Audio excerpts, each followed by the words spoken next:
What's up, you guys, and welcome to the first, we'll say the first ever episode of Desire of Wrestling because everything that happened before is completely erased from history, although you can watch it back in our channel. And this is the rebooted Desire of Wrestling, the pilot episode. And I'm the variety vendor, going to be the judge here tonight. And I'm joined by. Who the fuck do you want to go first? I know, right? This guy is the worst host in history, man. Well, God anybody can damn. just talk. Anybody, like I'm waiting for somebody to just say something. Is It's this, like, is what this the my spot or fuck? Terrence's spot? Anybody, fuck, anybody that speaks. Jeez, have you ever been on a Or you show? go first. Yeah, God damn. You go yeah, first. yeah. My name is. I'm gonna fucking kick your ass if you ever give me that kind of voice again, you stupid piece of shit. My name is Stage Man, and I'm gonna kick Weston's ass. And as far as Ed as a host goes, 4 out of 10. Stupid -5 star piece of shit. Yeah, To you be need a better to. host. Yeah, you need to change your oil squeaky wheel. All right, What? Weston. Okay, introduce yourself. Yeah, hey, I'm Weston. I'm the guy that's gonna probably win this. I'm gonna overhype it for no reason just so you watch. Yay. Nerd. Okay, um, amazing introductions to great combatants, I guess. So Oh my god, the charisma vacuum in Ed, man. God. says I know you, he's a terrible the in-ring human general. Like, wormhole. Anyways, you let's know, begin with the questions. Let's begin with the questions. And What? let's first off, the first question is, what match in the past 9 years would have benefited in having blood in it? Now it's been 9 years since the PG era has been in effect. So, what match would have deserved to have blood in it? these nuts. Is that your No, answer? Is no, that your no. answer? Well, um, what match deserved to have blood? Hmm. I'm gonna go with Undertaker versus Triple H, WrestleMania 27. Yeah. Reason why I go with that match that actually needed blood was because you had these two guys going at it in a no holds barred match. Two guys who had history in the past, and Triple H, whose partner was retired by the same man he was facing at the time, and a lot of bad blood, all this kind of stuff. And in that match, they were going at it with countless steel chair shots and announce table spots and all this other stuff. And the way that Undertaker ended the match, looking like he, you know, crippled and all this kind of stuff, and Triple H, even though he lost the match and tapped out, he came out looking better than Undertaker. And I think even adding blood in the match would actually make it a lot more effective, in my opinion. Not saying that the match would have been bad, would have not been great without the blood, but I think with the blood, it would added more brutality into the match. So I'm gonna go with Undertaker versus Triple H at WrestleMania 27. Okay, just to be Yeah, clear, who would you have bleed, or would it be both? I would have. I guess you can. I would go with Undertaker would bleed first, and then I would have like Triple H probably bleed when Undertaker would make like a comeback or something like that. So, or even actually wait, he would act. Triple H would bleed when he taps him out with the Hell's Gate. So yeah, um, that's basically it. So All I right. guess both. Well, what about you, Weston? Uh, I actually there's easy holes in what Terrence said, but I'll Easy. try to put mine over first. The match I chose that could have really benefited from blood is Dean Ambrose versus Brock Lesnar. Their Mania match. From I believe it was 31, wasn't it? Yeah, it was 32. Off in the wrong okay. track there. Well, this is not guess which WrestleMania it was. You Continue, guys man. think okay? While that jobber tries to get over, here's why I picked this match. Uh, You know, as we all know, Dean is to a lot of people this like, well, at least to the hardcore fans, this crazy guy who's willing to do anything and whatever. And Brock Lesnar's just beast, obviously, especially at that time, who would absolutely just destroy people. And a lot of people viewed this match as Brock basically being overpowering to Dean Ambrose. So imagine if Brock uh, busted open Dean Ambrose, in this match. Like just imagine how good that spot would have been where Brock Lesnar is stepping on like the kendo stick and Dean Ambrose is trying to reach for it while he's having a bloody face. And on top of that, it would have probably really enhanced the match a lot because it would have been like, oh my god, that's why the match is kind of like slow, is because Brock is literally beating the shit out of Dean Ambrose to the point where he's bloody and he's kind of moving slow. You know what I mean? But Dean could still like do some of the crazy spots to Brock, and it would just really enhance the whole thing. And on top of it, it's a Mania match. At a Mania match, you need stuff like that to help matches like these get over, especially with two guys who are well known today for not being that well level workers. Um, it just would have told the perfect story of literally Beast versus, I guess, Lunatic. Like, All just right. imagine the spots they could do with Dean full of blood against Brock Lesnar. Okay. Fight it out, guys. Hmm. Brock Lesnar versus Dean Ambrose would have benefited from blood Yeah, a lot more than Undertaker versus Triple H, WrestleMania yeah. 27. If you want right now. Hmm. All right. Where to begin? You mentioned one of the reasons why you would put blood in this match is because it's a WrestleMania match, correct? Well, mine's Yeah. a WrestleMania match too. So just because it's a WrestleMania match doesn't automatically mean that every Well, match sure. needs to At be the same blood. time, Dean and Brock. Right, right, Like hey, you but said, that's one of your arguments, correct? Too, judging by how the match went, and Dean Ambrose more or less getting his ass kicked for the most part, in a more or less in a exactly glorified squash my match, point. and You're even adding blood. Guess what? Also, basically, you're implying that you want this match to be just like what happened a couple of months later, which was Brock Lesnar versus Randy Orton at SummerSlam. Mind you, that was basically the same type of match where you know Orton not really, because Randy Orton's almost for the character most. isn't known for being like But psycho. guess I mean, what? There was crazy. I blood mean, in it's that match. But guess what? For the most part, Brock was actually kind of dominant in that match. Not to the extent but what he that's did to that's Dean, not my. but You're not dissecting but my match. You're not but dissecting there Randy. but there was blood in that match, correct? And Orton did lose, correct? And Yeah, but much what did like that have to Dean, and it didn't really enhance the match that much. And if you're saying that Undertaker versus Triple H, it didn't really need blood as opposed to your match, I don't think it does, because the thing is, even with my match, and I even mentioned this before, with or without blood, the match would have been great either way. However, I think adding the blood into the match that I chose would Well, have you just enhanced it admitted in right more. there that it didn't need blood. You said it would have been good with or without. No, I said it would, and it said which match would enhance with blood. It didn't say which match needed blood. You can go either or. I could Uh, have picked this match, this there. I could pick that match was there. You know, um, that's, that's what I have to say. So yeah. well, the reason why I say, yeah, granted, Triple H and The Undertaker was at a WrestleMania stage. However, hmm they didn't need blood because there's two megastars there. I mean, The Undertaker is already, a guy John that Cena gets and The that Rock match were over. mega stars, right? But they didn't. But did the match All really right, need blood? Terrence, let Weston Yeah, speak. Undertaker.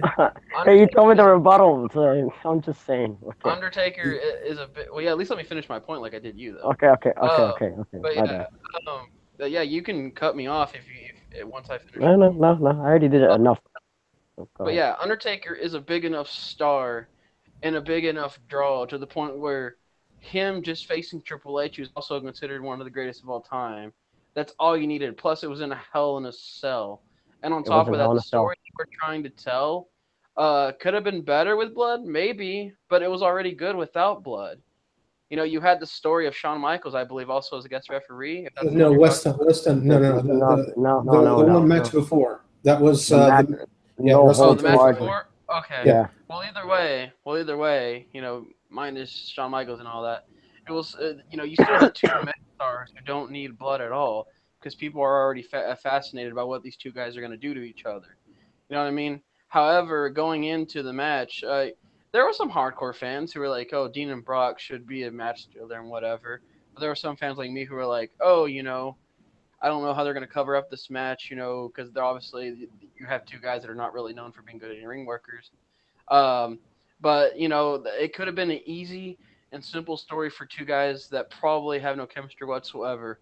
If Dean Ambrose was just walking around bloody, and the story could have been told that, look, Brock Lesnar is this guy who, and granted, you didn't really have to change anything up. I mean, yeah, you could have used more weapons here and there, but you don't really have to change anything up. It could have been just like Brock Lesnar is this guy who's destroying Dean to the point where he's bleeding, but Dean Ambrose is crazy enough to keep going. And on top of that, Dean Ambrose is not as big as Taker and Triple H, obviously. So for him to be put over this big to kind of like that next level would have been a big deal by making him Blade. Also, you know, um, Brock Lesnar is is the perfect guy for this scenario because it could have definitely basically made the match feel more special. As for Triple H and Undertaker, it was already special. That didn't need any enhancements whatsoever. Uh, Mhm. you know, and another thing is it fits with Dean Ambrose's character. Again, would it be nice if Undertaker Triple H bladed? Sure, but it doesn't really necessarily go with how they perform. And on top of that, do you really want an Undertaker blading? As if like Undertaker even at that time wasn't already like a patent ring worker at that point. Uh, and on top of that, wouldn't make any sense, would it, for Taker Triple H to blade? It really wouldn't. In Because the what match was sense? more about the story, not for the violence. Brock Lesnar versus Dean Ambrose was for the violence. And on Yeah, top of but that, a lot of also people. the violence comes in the story too, right? I The mean, violence can be a part of the story. I It isn't see why meant you to would this. No, think that, but in the story that they're there's. trying to, it wouldn't have necessarily fit with the whole thing they were trying to do because it was literally just Triple H trying to beat down Taker, Uh huh. and Just like you mentioned, Brock would just be beating down Dean. but the difference Correct. is a monster facing a lunatic. Uh huh. Imagine a lunatic with blood trying to fight back this beast. I mean, granted, I still probably would have had Brock Lesnar go over, but just imagine how enhanced the story would have been for Dean and Brock if Brock was tossing around this bloody lunatic for whatever reason just wouldn't go down. Uh, like I mean, like I said, remember that scene spot, whatever you want to call it, where Brock literally has his foot on the kendo stick and Dean is reaching for it. Imagine that exact same spot, but with blood. Like, imagine how epic that would have made. That would have made that match at least a very good, probably at least 3 or 4 out of 5 stars, if it just had blood. Undertaker versus Triple H, we all knew was going to be a good match from the get go. There was really no question about it. I mean, granted, if you're in ring work is the thing, then maybe you're just like, it was a terrible match or whatever. But again, Dean versus Brock makes sense for the characters. It made sense for the story. It made sense for the match, and it would have made it easy a 3 out of 4 star match, I would say. okay. Final thoughts, guys. Final thoughts. Yeah, I thought the whole Yeah, point was. final thoughts Okay. for this question. have Like, anything to say? why is your choice better than the other? That's it. Hmm. Well, I don't really have any else to say at this point. So I already said everything what I have to say. So All right. What I know about you, no problem. Weston? All I gotta say is, okay. All I gotta say is again, Brock versus Dean Ambrose just made perfect sense for blood. Triple H and Taker didn't really need it. Could have been better, sure, but again, like I said, didn't really need it. Okay. Both of you have had very different matches two very different matches. And I like the fact that Weston brought up the fact that this would be a star-making match for Dean Ambrose, reaching to the top, while Terrence's choice is two pretty much like two big names going at it like titans, just going at it, and the blood would be more of a war between those two. While Ambrose is, climbing to the top. It's very interesting. Two different things, but at the same time, I know which one was presented better, and I got to give it to Weston because Weston's answer, the way that he pretty much painted a picture with the match itself with Dean Ambrose and Brock Lesnar, I got a more visual and I got a more story out of it. And the question was which match would be enhanced with blood, and Terrence kind of shot himself in the foot in the beginning of the round where he said that the blood wouldn't actually take away from the match or add anything to the match. Like if it wasn't without blood, Yeah. it would still be a Yeah. great match. Hmm. So, Yeah. so I got to give the point to Weston. Yeah. And Cool. All right. all right, second question is, how would you fix the brand split? Now we've since the beginning of the brand split, SmackDown was the everybody said it was the A show, but since the shakeup last year, end of last year, I believe, it's completely changed, and everybody is now more on board with Raw, reluctantly on board with Raw. Still, there are some flaws with it, but a lot of people have been saying like now SmackDown is now way down. So, how would you guys fix the brand split? Let's start with the winner of the first round, and that's Weston. Well, the first thing I would do. Well, first off, I just gotta say, the second name for pro wrestling is basically sports entertainment, right? We Yep. got the entertainment part down, I feel like, with these types of wrestlers and characters, but we're forgetting the sports part. And with that, I mean, like, let's have a trade deadline. Let's have it where people can be traded until that trade deadline, obviously. And let's have it where both of these brands feel like different divisions, which they kind of already are in a sense. But let's make it more like a sport, right? Like, for example, imagine there being like a basically almost like a trade deadline show on the WWE Network where it's like Renee Young and whoever you want on there, I guess Jerry Lawler to a certain extent, and there's a clock in the bottom, and they're talking about trades that could happen within that 30 minutes, an hour, however long you want to make it. And then like when a big trade happens, they could talk about it, and also this would bring more people to the network because it would just be like, oh my god, I want to know what trades are happening today at the trade deadline. Who's gonna go where, what's gonna happen. Another thing is have it where let's go back to old school, right? Let's say a SmackDown guy wins the Royal Rumble or something like that. Have it where he can decide where to cash in. Basically what I'm talking about is like narrow, like you can still keep two world titles on each brand and stuff like that, but have it where like if a person wins Money in the Bank, he's just not exclusive to just cashing in on SmackDown. He can cash in on Raw or SmackDown, and that also creates more mystery as to where this Money in the Bank guy is going to pop up and everything like that. Also, imagine having like they basically already have this in a sense, and it's actually proven to be somewhat of a success, and that's having like the Raw and SmackDown post show. Um, it's already created a lot of buzz and everything, but just imagine if that had like a sports vibe to it. You can have wrestlers cut promos on there and all that, like they basically do now. Um, you can also have it where like basically the NXT people at the beginning of the year are treated as like prospects, which is technically what they are anyway. And you can have it where like both brands get like 3 draft picks apiece, and they appear on Raw or SmackDown. You know, I think treating this kind of like a sports type of trade, deadline and post shows and all that, I think that would be great for these two brands. Again, you can not just the Money in the Bank app. You can have the Royal Rumble challenge either the Raw or SmackDown champion. Um, you know, and, and yeah, I just feel like adding sports to the entertainment. Sports entertainment would be really good. And I would also bring back a lot of viewers, I think, because I mean, who doesn't love it when something is treated like a sport? And especially with all the athleticism today, wrestling could pass as such.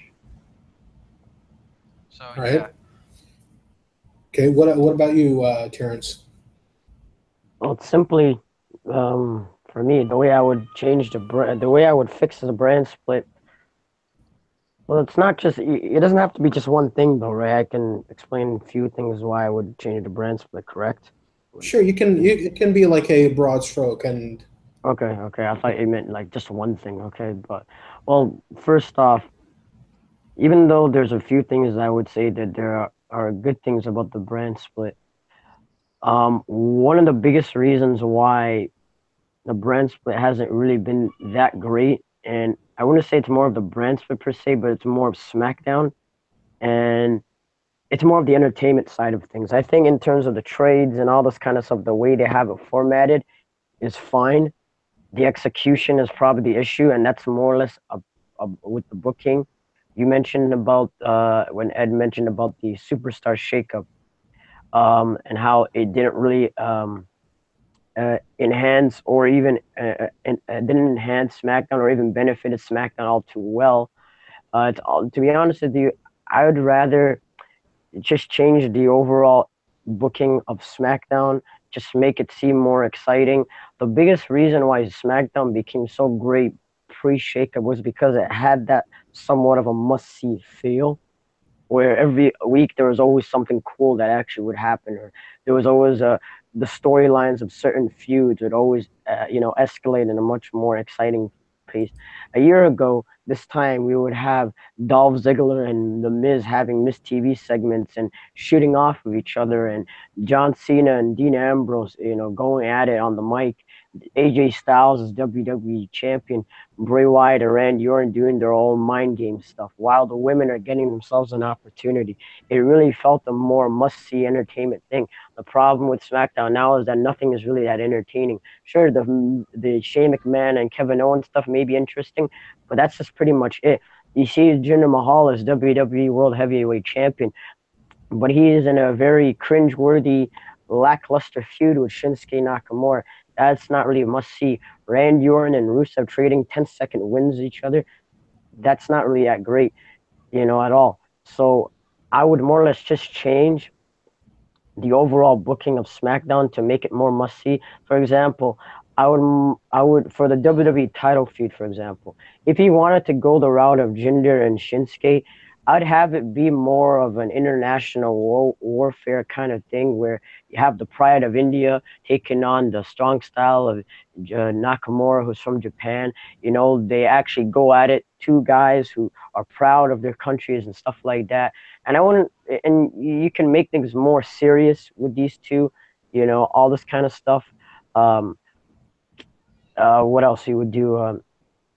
Add more creativity with the tag team division. I remember they were doing the battle rap a couple months ago, or the Usos and New Day, and that was cool. That's something that I would like to see, something more entertaining. Uh, keep doing that kind of stuff. I think with the women right now, um, they need to find there's not really much of a story there. It's just okay, Charlotte and Natalia just rebuilding their feud that happened a year ago, something like that's not really a story. um so I feel like a lot of guys right now, they don't really have much of a direction. Dolph Ziggler is coming out with gimmicks. It's not really entertaining. In terms of Raw, sure, I can even say for the most part, since the shakeup, it benefited Raw a whole lot. But I also feel in a lot of ways, there's certain guys on that brand that isn't really getting the shine that they supposed to, that they should. And certain guys, I would say like Finn Balor, Bray, a couple of the tag teams over there. Um, Even the women division isn't really that hot at the moment. Sure, Asuka's gonna come in, but there's not really um, not really and not really anything that's really going on there. So more or less, it isn't really my overall answer for this. It's not really more of the sports part of the thing where, the trades and all this kind of stuff. Because in a lot of ways, they already have that. They have Raw Talk. They do They do talking. So they did that for a while before they took it down. I guess you can bring that back weekly, and then maybe just do a pre-show every now and again for Raw, like they did before. And they do the Superstar Shakeup. If you want to add one more, like a sports kind of feel per se, you could do maybe for Survivor Series have every match be an interpromotional match. Let's say you have like 7 interpromotional matches, and each match would have one the winner of each brand would have like a specific would have we'll get one pick from that brand. So let's say Raw wins 4 matches out of the 7, they get 4 picks from Raw, there's 3 picks from SmackDown, something like that. But overall, I think it's just more of the entertainment value. I think it's just overall it's just the booking of the show, of why the SmackDown isn't that great and why the brand split isn't really that hot as it once was. So yeah. All right. To clear things up a little bit, Weston is going more for the sports route and more bringing the split back to what it was back in '05, where the Royal Rumble winner, the Money in the Bank winner, would go either show. And Terrence, you're going more with the storylines. Just you can keep it as is, just add more storylines and be more creative with the with the feuds and programs, right? Mm-hmm. Can Okay, I say something real quick? go ahead. The thing about Terrence is that he basically just described everything that's wrong with the brand split. He didn't really give an explanation of how he would fix it. He was just like, well, this needs work. This could be better. It's like, okay, well, explain what you're trying to say. Like, go into more detail because it's obvious those things need work, but Well, you're not yeah, really it's explaining. Yeah. it was just an opening statement. Then you're going to get your chance in rebuttaling, and now is the time. Go ahead and fight it out, guys. Well, Wilson was So, in the talk, so you might as well continue. So go ahead.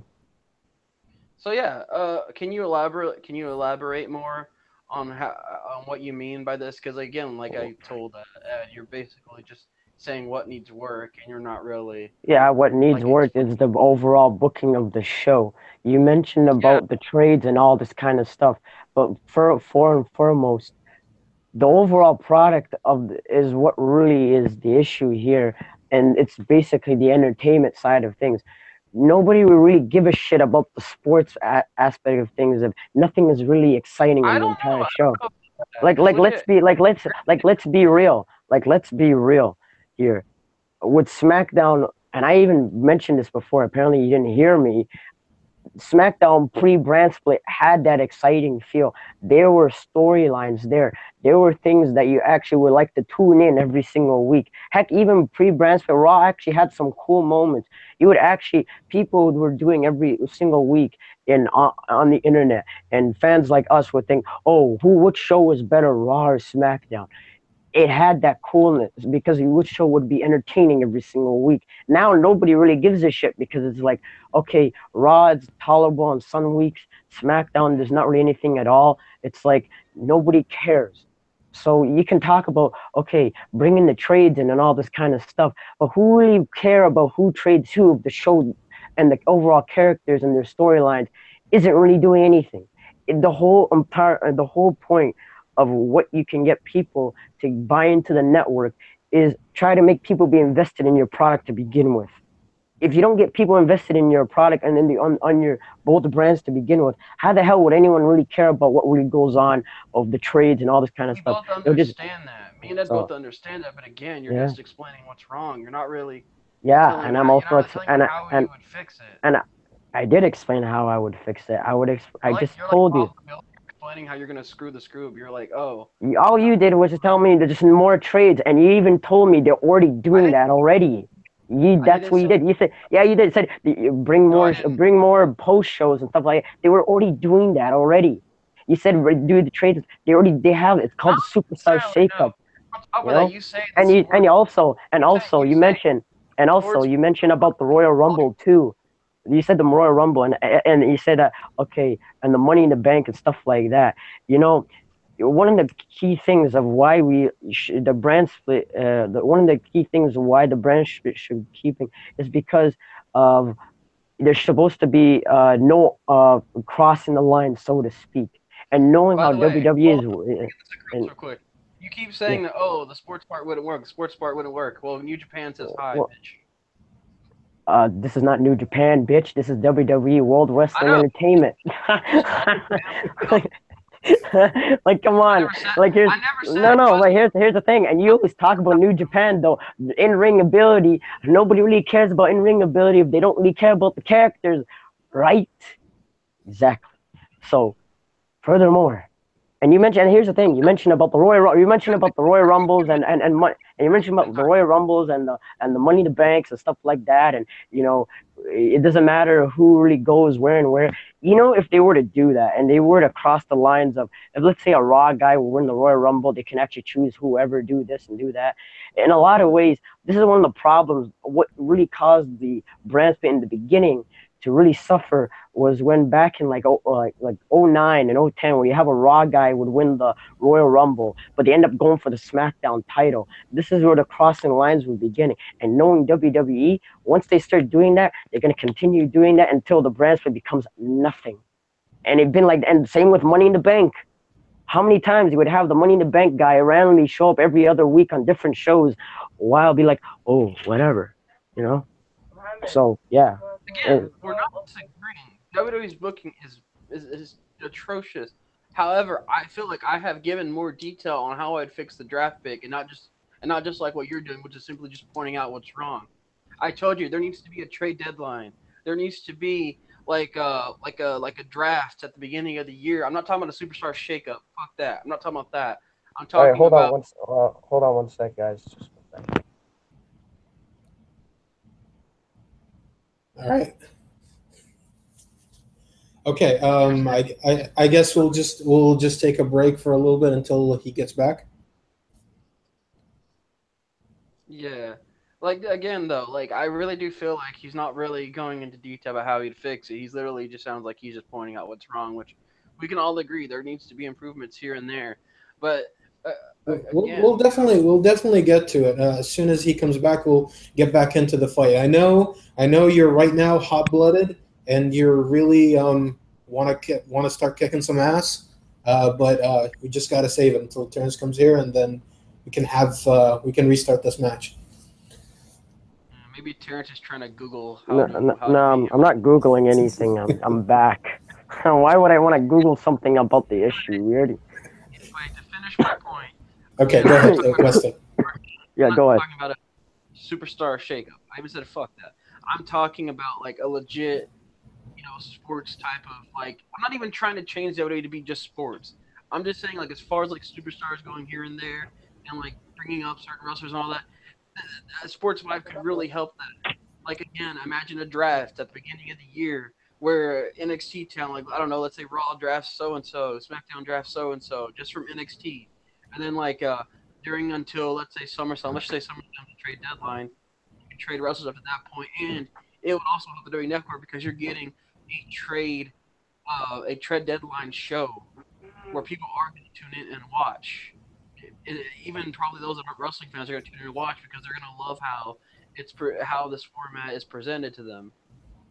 Um, and like I said, there are some wrestlers who have suffered from basically just staying in one brand because they only get to trade brands like what once a year, twice a year maybe. Mm-hmm. I remember. So yeah, like imagine Bray Wyatt, right? Like he's having like he's obviously having a pretty bad year. I mean, even you said his win percentage is like 38%. Imagine if before he suffered all these losses, the eater of pins. Imagine if like after a month or so they traded him to SmackDown because WWE creative realized like, oh shit, that's right, we can't really do anything with this guy. Imagine giving him back to SmackDown and then in return you get like I don't know, just to have her at that time at SmackDown's really to send over to Raw. And on top of that, like I said, the reason why I feel like I should win this is because I've elaborated more, I've given better examples, and then you're just like, oh, this needs fixing. That needs fixing. Sorry, this is Desire of Wrestling. Okay, not Yo, fucking this, not fucking whatever you're doing. All right, just as final points, Terrence, I want you to give me an example of a storyline that you would, or maybe a couple of storylines that you would implement into WWE Creative. wait, didn't I already did that already? I mentioned the Jinder Mahal stuff, right? Yeah, the international thing, but just to maybe add in a few, just to paint a broader picture on how creative would change. how creative would change. All right, so right now, what is Jinder Mahal and Nakamura's feud is like? Well, what are they doing? They're just doing comedy stuff at the moment, right? Imagine with Jinder Mahal acting like a cocky heel, like he's already doing.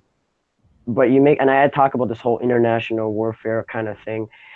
This is where, in a lot of ways, you can build this in more of promos, and I wouldn't have these promo battles every single week. You can have this be more of videos and hype packages of Jinder Mahal, like let's say training, and Shinsuke Nakamura, let's say doing his own training, and then maybe doing like a sit down interview of Shinsuke and Jinder talking about this and that, and all this kind of stuff, and you know building that sort of thing, making it more of a big fight kind of feel. And I get it, people will probably think, okay, Jinder and Shinsuke in a big fight feel, but the purpose behind it would be like you have this guy who supports India, 1.3 billion people, and a guy who's the king of strong style, Japan, everybody loves him in the U.S. and all this kind of stuff, wants to fight for that, and all this kind of stuff. You make it more of a big fight, Olympic kind of feel.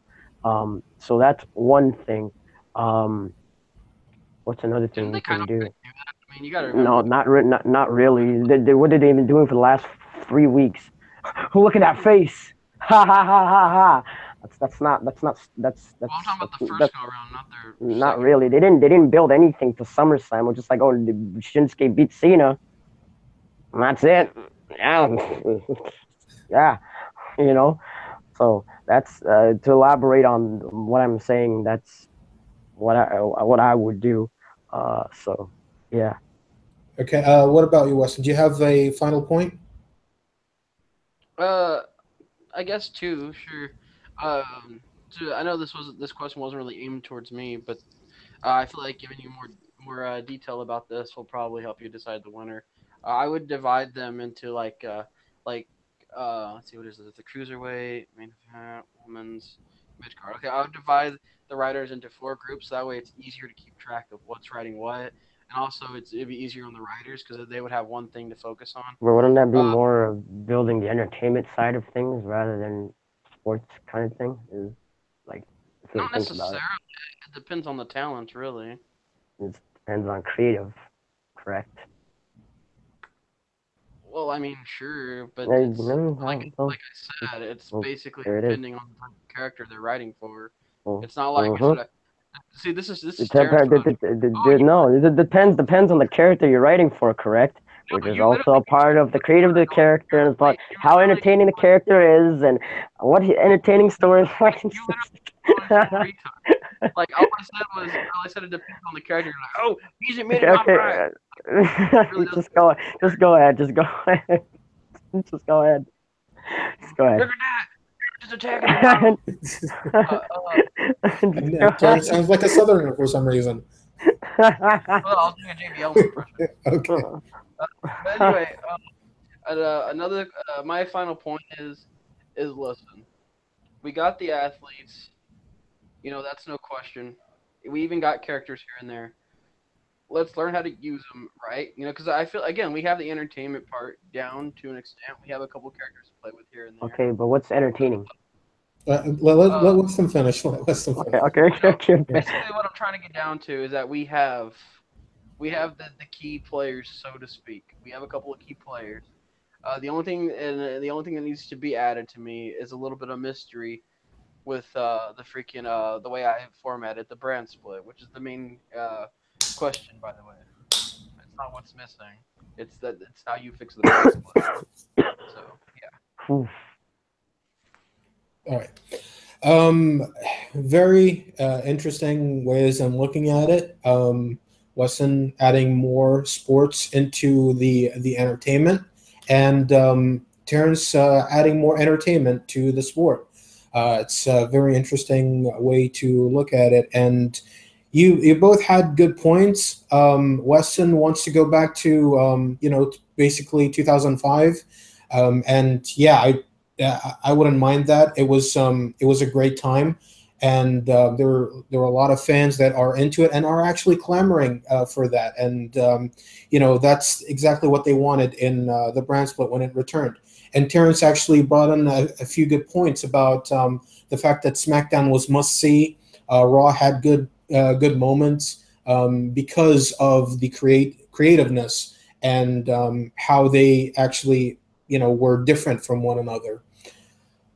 Now, here's where I kind of had a little bit of a problem is that Weston did say that the Royal Rumble and Money in the Bank, he wants it to be for both shows, and the winner of that would actually, hop back and forth to choose the champion he wants and would add more intrigue. But Terrence actually reversed it in a very magnificent way by saying that if they do that, then that's like opening a can of worms. That's pretty much them. If they do that one time, then they'll keep on doing that, and they'll always find an excuse to have guys showing up in both shows. So I'm looking at one side of the fence, and the other side, it's like. Uh, it's hard to go with one or the other, but I'm gonna go with Terrence in this one because he did mention the fact that before the shakeup, Raw and SmackDown were actually much more entertaining, and you would actually enjoy both shows. While now it's much more one sided, and the fact that he added the storyline for Jinder Mahal and Nakamura, and then Weston was like, what storylines would you use? Well, make it more of an international story than it being okay. This guy makes fun of that guy. So Terrence gets the point. And Pretty good round. Pretty good round. I'm not gonna lie. Pretty good round. yeah, it was great, guys. Both you were going out there guns blazing. I got to commend you Uh, both for that. If you like had I'm to not like I'm not gonna lie. Well, like if it's anything, before sorry to cut you off there, but it's fine. um, let's just be real. We all have a freaking issue. We all have things to say about the freaking brand split. So we can go on for hours about that kind of shit. I know Yeah. me and Ed has talked about this before. So hmm Yeah, and don't get me wrong. If it was a more sports oriented, I would watch it, and if it was more entertainment, I would watch it also. Both are great ideas. like, But I got to give What would the you say point. was what would you say that was the winning what was the percentage of your decision, was it 51-49 or? It was close. It was very close because what really added more to Terrence's argument was the fact that when you said that you wanted to be more sports like New Japan, and then Terrence said like, "Hey, this is WWE. This isn't New Japan. This is World Western Entertainment." So I Yeah, got but I to wasn't. I I wasn't got to really give him trying to that. say that I need to become New Japan, but see, because he Yeah. said the sports thing basically just doesn't work, and I said, well, technically it can. That was the whole point of me bringing up New Japan. I Yeah. wasn't saying New W is supposed to become New Japan. I was just saying it can work. And Yeah, then it is understandable, but like yeah, Terrence like gave more to it, just yeah. as for like the hopping between back and forth, I wasn't saying they had to appear on Raw and SmackDown every week. I was basically trying to say like if WWE wanted to create intrigue, they could be like, oh look, the Money in the Bank winner is here today or some shit like that. Oh yeah, and Terrence actually piggybacked on that statement, and he did say like even if it was every other week, not just every week, it would still be a problem because it would still open a can of worms where it's like okay, now they have an excuse for guys to show up in both brands. So yeah, the ending the brand. Mm. pretty much yeah. Okay, and now we go to round three. And round three, we got what talent would you bring in exchange for one superstar or women's, or whether it's a women's wrestler or a male wrestler from your roster, and how would both sides benefit from it? Like you're bringing a guy from out of WWE in exchange for one guy in WWE, and how would both sides benefit? And since Terrence won the last round, you can go ahead first. Kenny Omega for Dolph Ziggler. Right? Yeah. How does that benefit New Japan? That's my question from the uh, get go. But yeah, go ahead. here's the thing. Whenever someone ships from, I wouldn't say ship, but whenever someone moves from WWE to New Japan or the Indies or anything like that, no matter how far up the card they are, let's say if they're mid card or upper mid or the main event level guy, they're always gonna be that buzz where it's like, okay, here's Cody Rhodes. He was a former Intercontinental Champion, former so and so. He's from WWE. He just got released from WWE. He's a big commodity, and we all know how talented he is, and he has his fans. Much like Dolph Ziggler, trust me, there are people who still like Dolph Ziggler and still appreciate how talented he is in the ring. And if he were to go to New Japan and do what he does best and quote unquote steal the show, I think he would actually be a big enough star. Probably even a big enough star to where Cody Rhodes is, probably even more because of how accomplished he was in But I got WWE. a question. No, If people are talking about how they're sick of but seeing him in WWE, then why would they want to see him in New Uh, Japan? okay, Weston, but let's let Terrence finish. All right. Okay, All right. go ahead. well, and a lot of us, a lot of us have been saying that Dolph Ziggler, he should actually go to, New Japan and, go with his talent and all this kind of stuff. And a lot of us a lot of people who do like New Japan want to see Kenny Omega be in WWE and wrestle all these guys like AJ Styles or Nakamura or even guys like John Cena or whoever, because and even as a business side of things, the Bullet Club is actually making a shit ton of merch right now. They're actually one of the biggest things outside of WWE. So in a lot of ways, where WWE is all about making money, bringing in a guy like Kenny Omega would actually be a good thing. It would be almost equivalent to when they brought in AJ Styles, almost close to where you have this big name outside of WWE coming into WWE, and he has this buzz, and we all know how talented he is. And once he does whatever he does in the ring, and obviously it would actually exceed a lot of people's expectations to where he would actually become even bigger star than he already was, and he can make more money for the WWE and for himself long term. So that's my answer for, if I were to take one guy from somewhere else to, and take away someone from WWE, I would get rid of Ziggler, have him go to New Japan, reinvent himself. Basically, what I'm trying to say, reinvent himself, and do that kind of thing, because in a way, New Japan is kind of like in a way the second biggest wrestling company in the world in a lot of ways, because it does get a lot of get a lot of traction than any other wrestling promotion besides WWE. And Kenny Omega doing what he does, putting on quote unquote 6.25 matches and all this kind of shit, and being in WWE, it would actually be pretty good. So that's my answer. All right. Kenny Omega for Dolph Ziggler. What about you, Weston? I thought long and hard about this one. I thought about which wrestlers would fit in Ring of Honor, New Japan, even Lucha Underground. I basically thought about each promotion, and then I even took googled the WWE roster and I looked at wrestlers, and I'm like, huh, who's the main guy that could really benefit from probably going away from WWE? Someone who definitely has talent for and I would also say he fits probably other companies a lot more better than he would the E. And that guy that I came up with is Cesaro. Um, he's obviously built a great fan base in WWE. He would be super mega. Well, not just super mega, but he'd be super over. Not only that, he's a very good in ring worker. You can tell he would fit better in like a sports type of environment, you know. So I'm like, this guy should go to New Japan.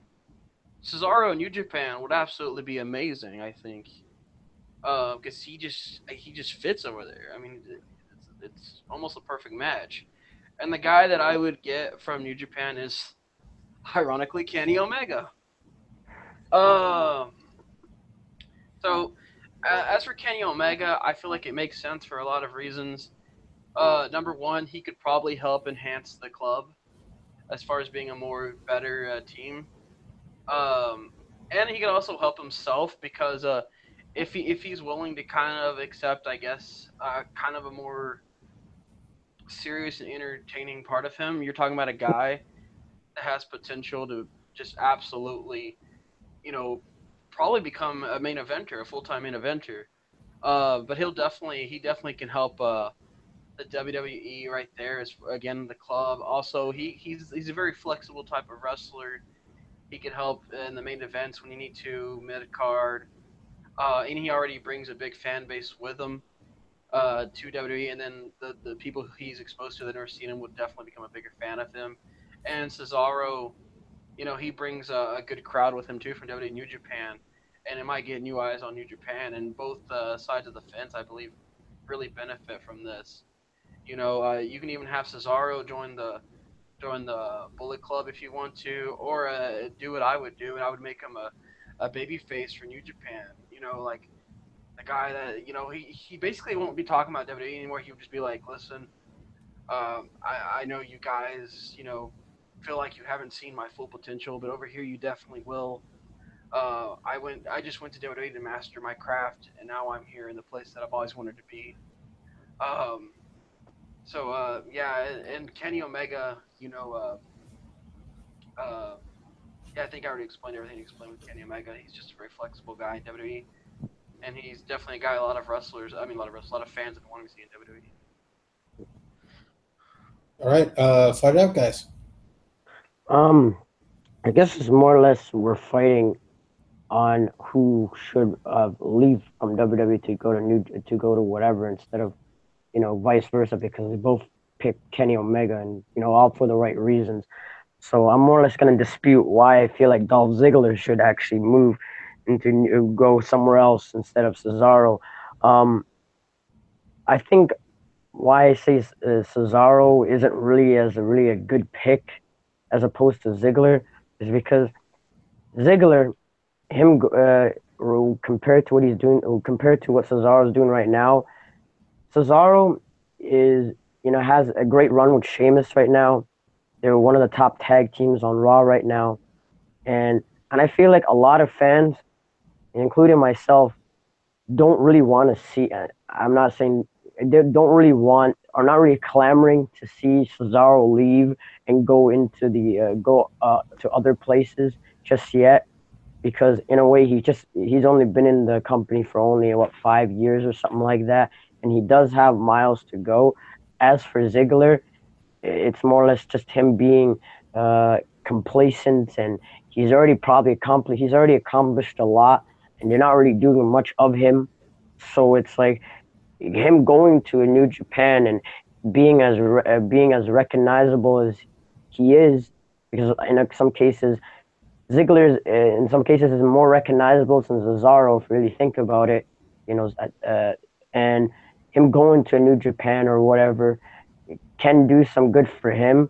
And also, as a big enough star that he is compared to Cesaro, he can actually do some good in New Japan because of his name and all this kind of stuff. And I think with Cesaro leaving, being traded for Kenny Omega or whoever, um, wouldn't really be the best choice. Simply because I think a lot of people still want Cesaro to reach to that next level of being a solid contender for that world title. So I think a lot of the fans tend to think of Ziggler. We just want him to do something else. That he should go to New Japan. He should reinvent himself. As for Cesaro, there is a lot of time for him to improve and become that next step main event level performer that we know that he can do. And I think my point is that people has already given up on Dolph Ziggler. I think WWE's already given up on Dolph Ziggler. I think Dolph Ziggler even given up on Dolph Ziggler. So maybe even reinventing himself somewhere else and rejuvenate himself would actually do more good to him as opposed to Cesaro going into some going doing the same thing. Because Cesaro in some cases right now is already doing a good thing. You know, he's already in a big tag team. He's earning one of the better tag teams on Raw on the flagship show with Sheamus and multiple time tag team champion who has a long way to go. So that's just my argument there. All right. What about you, Well, Weston? for me, here's the deal. You keep saying the one thing I highlighted in your whole entire thing is that you said that nobody's really clamoring for Cesaro to leave and whatnot, but that's not true. There's been wrestlers and obviously the fans, but mainly the wrestlers in separate interviews and tweets that basically told Cesaro to leave. You know, like they feel like he would be better elsewhere because they feel like he is misused. And like you already pointed out, Dolph's already had pretty much a career. He's done to this point. The hardcore fans have turned against Ziggler, and where do you want him to go? New Japan. New Japan is where the hardcore fans, they want to see their favorites. Who wants to see a guy that they've pretty much already tapped out on? You know what I mean? Like they switched to the new flavor of the month, so to speak. They're done with Ziggler. I mean, literally, like hardcore fans not too long ago were doing reviews of SmackDown where they were talking about how Dolph Ziggler has betrayed, well, not betrayed necessarily, but they were like, oh, that was an asshole's thing of him to do the Ultimate Warrior thing, and oh, Dolph Ziggler's this and that. With Cesaro, you already know the hardcore fans love him. They Yeah, they absolutely like Cesaro. Cesaro would be absolutely over in New Japan. He could literally enhance that product. Um, and on top of that, I feel like he's got more to offer than Dolph Ziggler. And besides the hardcore fans, no one's really clamoring for Ziggler to leave. Um, but there's a lot of fans who want Cesaro to leave because they feel like he's much better somewhere else. And on top of that, I don't think Ziggler would work in a New Japan type of format. Like if I had to pick where Ziggler would go, there'd probably be somewhere like Ring of Honor. I feel like that would be more of his like bread and butter, to be honest. Um, and Cesaro, like I said, he's just more. The bottom line is this: he's more relevant than hmm Dolph Ziggler. He could be more to the table with New Japan as far as like becoming a top star there, wrestling as a believable talent against other main eventers such as Okada um, and others, Hiroshi Tanahashi. Um, and that's another thing. Like imagine that, dude. Cesaro is athletic enough to the point where he could pull off a great match with Okada and Tanahashi. And that's not to say those guys don't have great matches because they do. But the way he wrestles just goes so well with the top guys in New Japan. And same thing could be said for the mid carders. Imagine a guy like Togi Makabe versus Cesaro, Bad Luck Fale versus Cesaro.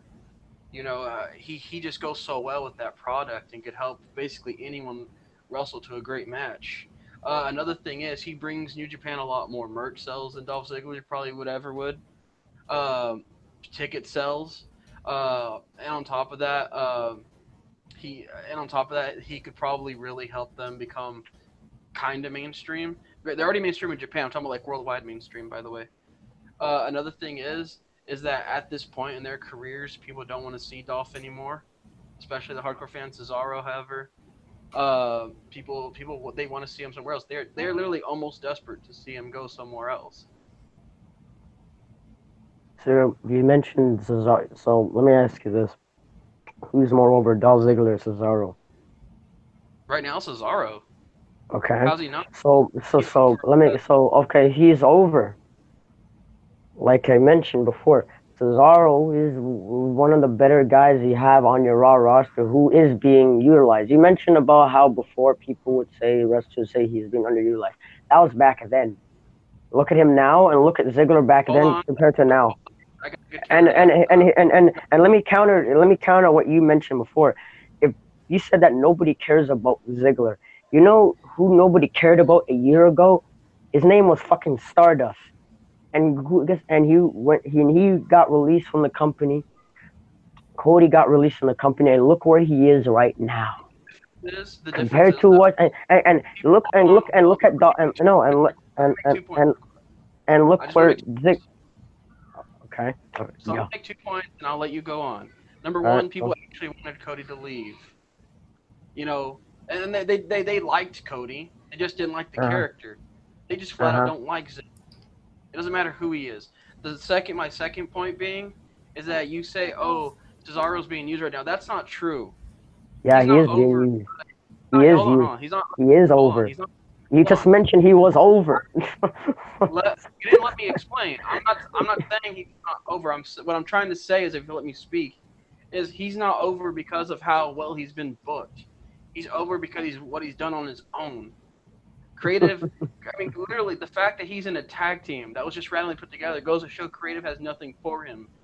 As for New Japan, they will know how to use Cesaro because again, he fits their formula really well. But anyway, I go on. Okay, so you mentioned that he's over, correct? And that he's in a tag team and all this kind of stuff. Meanwhile, Dolph Ziggler's not doing anything. So let me get this straight. As a WWE, you're an owner of the WWE. Who would you rather be spending your investment on, Cesaro or freaking Dolph Ziggler? Especially Cesaro. Cesaro, correct? So in a way, you're basically proving my point. Why would you want to Well, you use said Dolph let Ziggler? me- you Dolph said Ziggler should actually who leave. would you want to Dolph invest in? You didn't say where though. You just said who would you want to invest invest in more in? here and I said if you were in WWE right now, and out of the two guys we used, who would you invest in more out of the two that we just picked? I guess it So depends who you look at. I mean, I would say WWE has invested more in Dolph because even though the fans don't want to see I'm him, not they talking still put about him on TV. how much they invested in as a whole. I'm talking about who would you invest in right now? Cesaro, And, because guess what? You mentioned he's over. He can get the crowd's attention, and I mentioned before that he's in a popular tag team with Sheamus, accomplished superstar. As for Ziggler, he's nothing. Who would benefit if Ziggler were to continue staying in the company right now, as he is right now, not really doing anything, much like when Stardust was still in the company? It's not going to benefit them. So guess what? Having Ziggler go into New Japan or wherever else he's gonna go would actually benefit him more because it gives him a time to actually rejuvenate himself. Cesaro, in a lot of cases, can if he ever becomes a singles performer again, it can actually be time for him to actually rejuvenate in the WWE. And people are still clamoring for him to become a big star. People are not really clamoring for Cesaro nobody to leave the for Dolph company. to be People a are star. clamoring. Trust me, Ed, and Ed even knows this too. Even and here's the thing: people are clamoring to see Dolph Ziggler leave and go other places more than people want to see Other Cesaro people, become world champion than he's literally Cesaro. getting XYZ. How's that clamoring for him to go somewhere else? Nobody cares about Ziggler anymore. It's that simple. Nobody cares about Dolph Ziggler in WWE, but they care about Ziggler as a talent. So that way, they want him to go somewhere else. So that's what I'm trying to The say. only people that I would even care about Dolph And, Ziggler are fans like Adam Differ because he's a weird wrestler.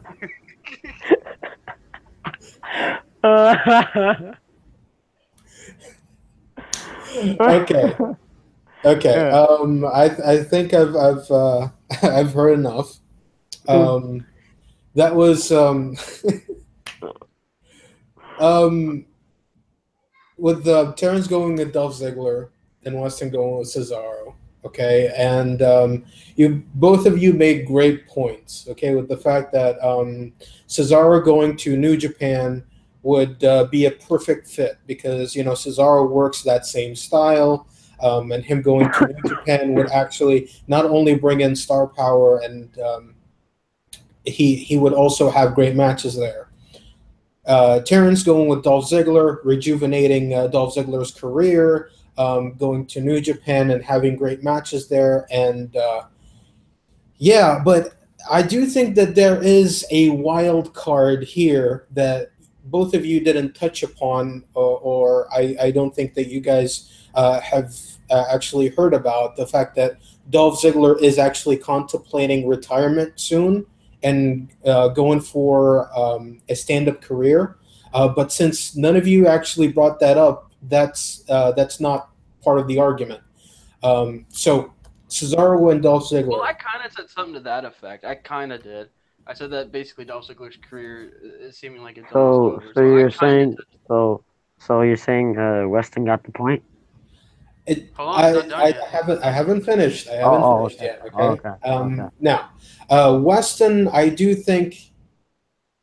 Now that I'm thinking about it, I'm probably giving Weston the point in this one because he did talk about more on what Cesaro would be doing in New Japan. And he did say about merch and said about the fact that he's going to be in the Bullet Club and what he would be doing, who he would be facing. And he did, pretty much show a more career path for Cesaro. While Terrence just did say that Dolph Ziggler going to New Japan would just reinvigorate his career. And there are points that you made, Terrence, that I thought that were strong. The fact that Stardust, nobody cared about him going to New Japan and reinvigorating his career. Dolph Ziggler could do the same. But I have to give Weston the point, not only because of his strong points, but at that knockout line at the end about Adam. Yeah, see, I knew I was done wanting to mention about Adam because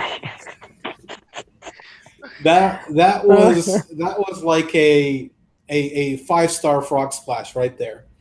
I hey, gotta give it to hey, him for hey, that. hey, you did mention that whoever makes you laugh would actually get the point immediately. So And, hey, and it completely came out of nowhere, so that made it even stronger. So gotta give well, that. all right, Yeah. cool, cool. Okay. Yeah, So pretty good. now it's 2-1. Weston 2, Endurance 1. All right, Now awesome.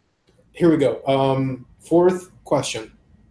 Um, who should defeat Brock Lesnar for the Universal title? Since Weston won the last round, we'll start with Weston. We're probably gonna have the same answer on this one. We might. But I have to go with Braun Strowman. Okay. Do you have the same answer, Terrence? Because if so, this would be No, weird. no. Okay, there we go. So we have ourselves a debate. All right, let's go. Even if you have the same answer, just give me a little, how would it would happen? Okay. Go ahead. Okay. So I was afraid we'd have the same answer. But anyway, yeah, here we Yeah. go. Um, Braun Strowman, as we all know, should have beat Brock Lesnar at No Mercy. He should have, because that would have absolutely launched him. Now, you can, however, there is a chance for Braun to get that redemption, so to speak. There is that chance there that Braun can still beat Brock. You know, right now he's on a storyline where he's going on a rampage. As we just saw, he destroyed the living hell out of Kurt Hawkins, and then again, who hasn't again? Mhm. He's the only guy that's had the worst winning percentage in freaking Bray Wyatt. But um, but yeah, point is he's going on a tear. He's gonna roll through everybody. Are you guys still there? Yeah, I'm still Okay, listening. sorry. It sounded like everything dropped for a second. But anyway, um, he's going on a tear. He's destroying everybody. And you can have him keep doing that. You can have him keep doing that and just run through everyone, and then he can meet Brock Lesnar again at like Royal Rumble or something like that, and then beat him. And he needs to beat him because Braun Strowman, even though he's over right now with the fans, you need to solidify him as a big time main eventer. And that win over Brock could absolutely do that for him. And it could not only help Braun Strowman, but help the WWE. As you can see, Braun Strowman's already selling merch and all that. Imagine how much that would double if he beat Brock and how much his fan base would absolutely grow. You know, in other words, Brock Lesnar Brock Lesnar can do business, as other residents said from interviews. He can do business. Imagine if Brock does business where he puts over Braun, and then on top of that, if he does put over Braun, Braun could literally probably main event WrestleMania as the world champion because he's believable as a monster. I mean, not to appeal to Ed a little bit, but you can literally have that's the one exception to where Sami Zayn could probably main event WrestleMania is against Strowman. That's the one Kissing exception ass right here. because I mean, granted they're both on separate brands, but you get the idea. A guy like Zayn could probably benefit from that as well.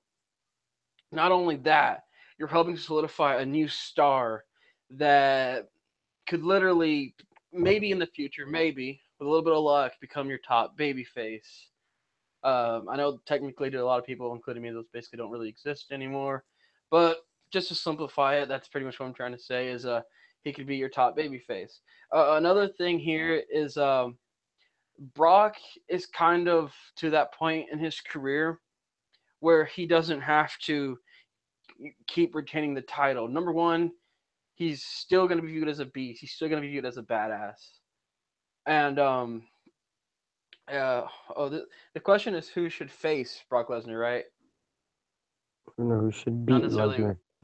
Who Oh, should okay. defeat Brock Lesnar for the Universal title? Okay, so yeah, I'd go with Braun. Obviously, I made all those other points. Another key point here is that the fans already like Braun Strowman. They do. So they would be absolutely fine with him going over. Um, so yeah, the Terrence is probably going to bring up some points that I could probably counter, but for right now, since I'm leading off, that's pretty much all I got to say right now. All right, Terrence, your turn. Hmm. This is a tough one. So the way I did this and picked my pick is the person that I think should beat Braun is someone who hasn't really fought Braun before. There's a lot of names that who already fought Braun on the Raw roster. Even the guy you mentioned, Braun Strowman. But you know, you mentioned that he already fought and already lost. I think the way you can have Lesnar lose, and whoever the person I'm picking right now, I already picked my pick, but you know what I'm saying, can actually help rejuvenate this person's uh, career and actually add a lot more, how would I would say, credibility into him. And the thing is, I could have just probably chose someone else like a Roman Reigns or whoever, but they already fought Lesnar already. I had to choose someone who hasn't fought Lesnar, and I think if they do this one-on-one, first time ever, and this person beats Lesnar at this certain point, it would actually benefit him. And the person is the Eater of Worlds, The fuck? Bray Okay, how is Wyatt. that possible? Bray Wyatt. Bray freaking Wyatt. Um, so yeah, you're probably thinking, why the fuck am I picking the guy, the Eater of Pins? Here's the thing. Shut up, Bray! You You're waking the neighbors. Yeah, go ahead. Here's the thing. Unlike the former Wyatt family member Braun, Bray has not fought Lesnar yet, and also never lost to Lesnar, correct? You mentioned about Braun being over and all this other shit, right? He's only lost one match to Brock Lesnar. In a way, Lesnar is pretty redeemable. Not Lesnar, Braun Strowman is easily redeemable. What Bray lacks is that he lacks that having that one big solidified win over someone. Braun Strowman already has that in beating multiple times than that guy who already retired, The Undertaker and Roman Reigns. Bray Wyatt has not gotten that big win yet, and I think if you were to turn this guy into a baby face and having this guy rack up wins, which eventually will lead to a Brock Lesnar match at a WrestleMania, where around this time, backstage or whatever, Lesnar would be leaving the company because his contract is up. Imagine Bray Wyatt, out of all people who never fought Brock Lesnar, mind you, they actually did have a history before. You can also somewhat bring that up a year ago, but they never had a match. The face of fear taking on the man who taking on the beast incarnate Brock Lesnar. This can be the perfect moment to rejuvenate Bray Wyatt and imagine him beating Brock Lesnar clean. The same guy who ended the Undertaker's streak, the same guy who beat guys like Roman Reigns and Braun Strowman and Samoa Joe and John Cena and stuff like that. Imagine out of all people, Bray Wyatt was the one that beat Brock Lesnar. And you ask, how would that really benefit Bray? Well, simple. He beat the guy that ended the streak, correct? You have another solidified top star in Bray, which we've been waiting for a while. Like they give certain moments to Bray, but Bray has never reached to that top level babyface heel, the number one type of guy that we haven't really seen yet. And I think having this big win, especially at a WrestleMania where he's already lost 3 WrestleMania matches to top level guys like a Cena, Undertaker, and Randy Orton. He's already been in that top level position where he's fought these top level guys. Him fighting Lesnar wouldn't really be a mismatch because he's already been in that top level situation. So him beating Lesnar would, in a way, I wouldn't say erase his previous loss at WrestleMania. In a way, would mask it because people will remember he is the guy that ended Lesnar, and he would the guy in storyline would say he took out Lesnar and actually took away from him, and who made him leave the WWE, so to speak. And you can build this up to where Bray would actually end up, doing other things, winning the title and all this kind of stuff. And This is about rejuvenating someone's career, so to speak, where he already has an accomplishment. With Braun, I feel like he already has miles of ways to go. Him losing to Lesnar, no mercy, even though it should not really happen.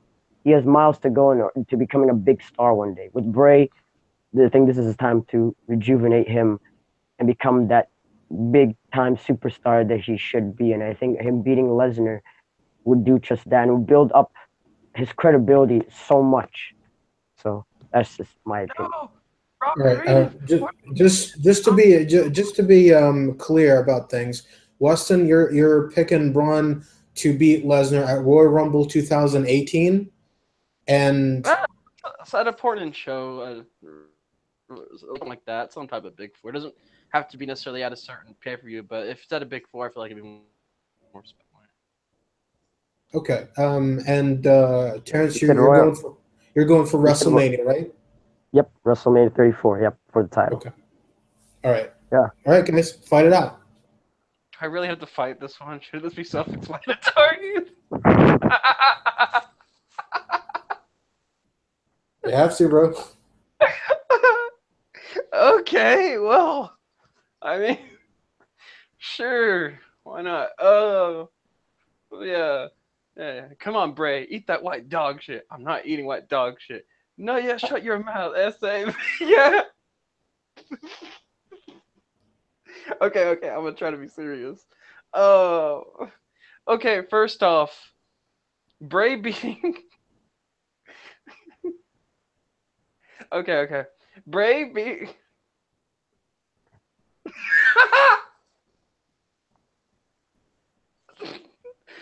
I can't even say it.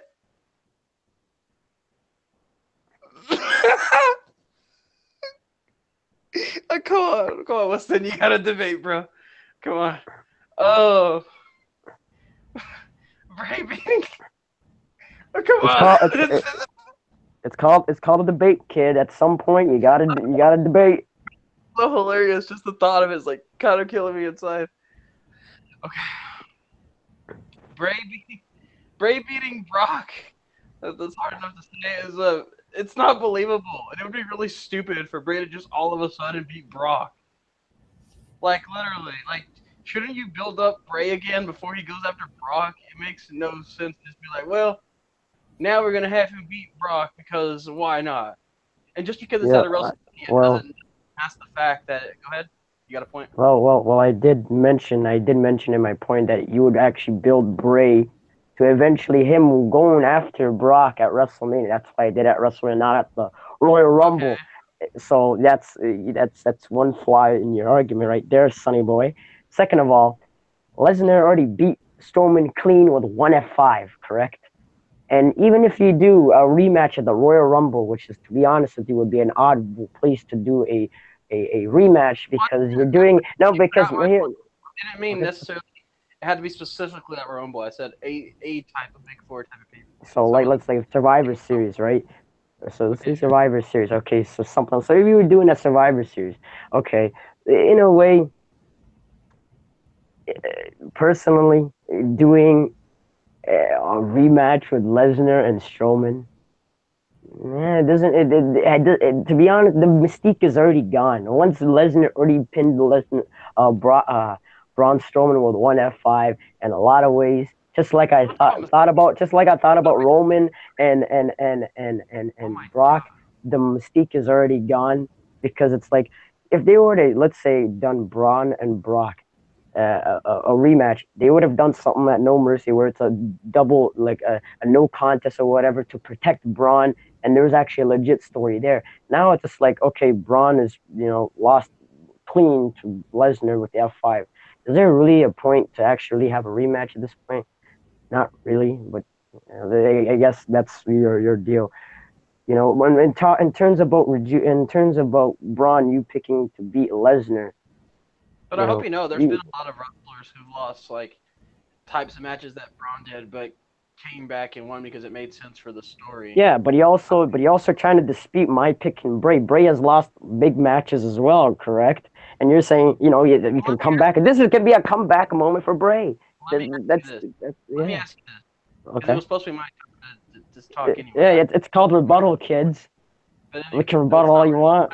I'm across right now. Actually, Okay, I mean, no, yeah, but not bad. Anyway, my point being bad. What? is that if Bray Wyatt can't even beat Taker, what makes you think that he can beat Brock, the guy who ended the streak and beat Taker clean? At least with Braun, there's still that believability that he probably could beat Brock Lesnar. With Bray Wyatt, the mystique is absolutely gone. You just automatically assume he's gonna lose, and it would make no sense for him to just all of a sudden beat Brock, but then not beat Taker. Also, you know what? Bray has had a lot of big time matches, but he loses all of them. Not all of them.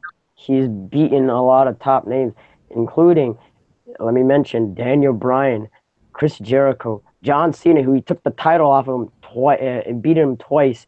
Randy Orton, Seth Rollins, Dean Ambrose. Are you going to undermine all of those victories? He even beat Roman Reigns at one point.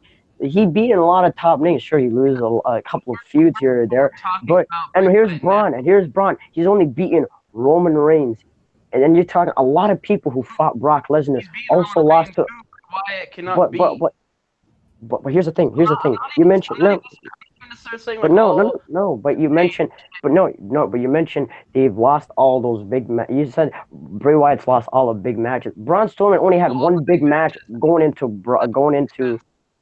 Okay, okay. Go ahead, go ahead. Just go ahead. I give All you the a big fucking matches minute. that would make sense, they don't because Bray Wyatt simply, for example, Brock beat Taker. What makes you think? What makes you think? I mean, Taker beat Bray. What makes you think Bray could beat Brock? The end of the streak. Roman Reigns. I think he's beaten Brock once or twice, but the point is he can Roman make. didn't beat Brock. Didn't beat Brock. Well, I In said fact, did.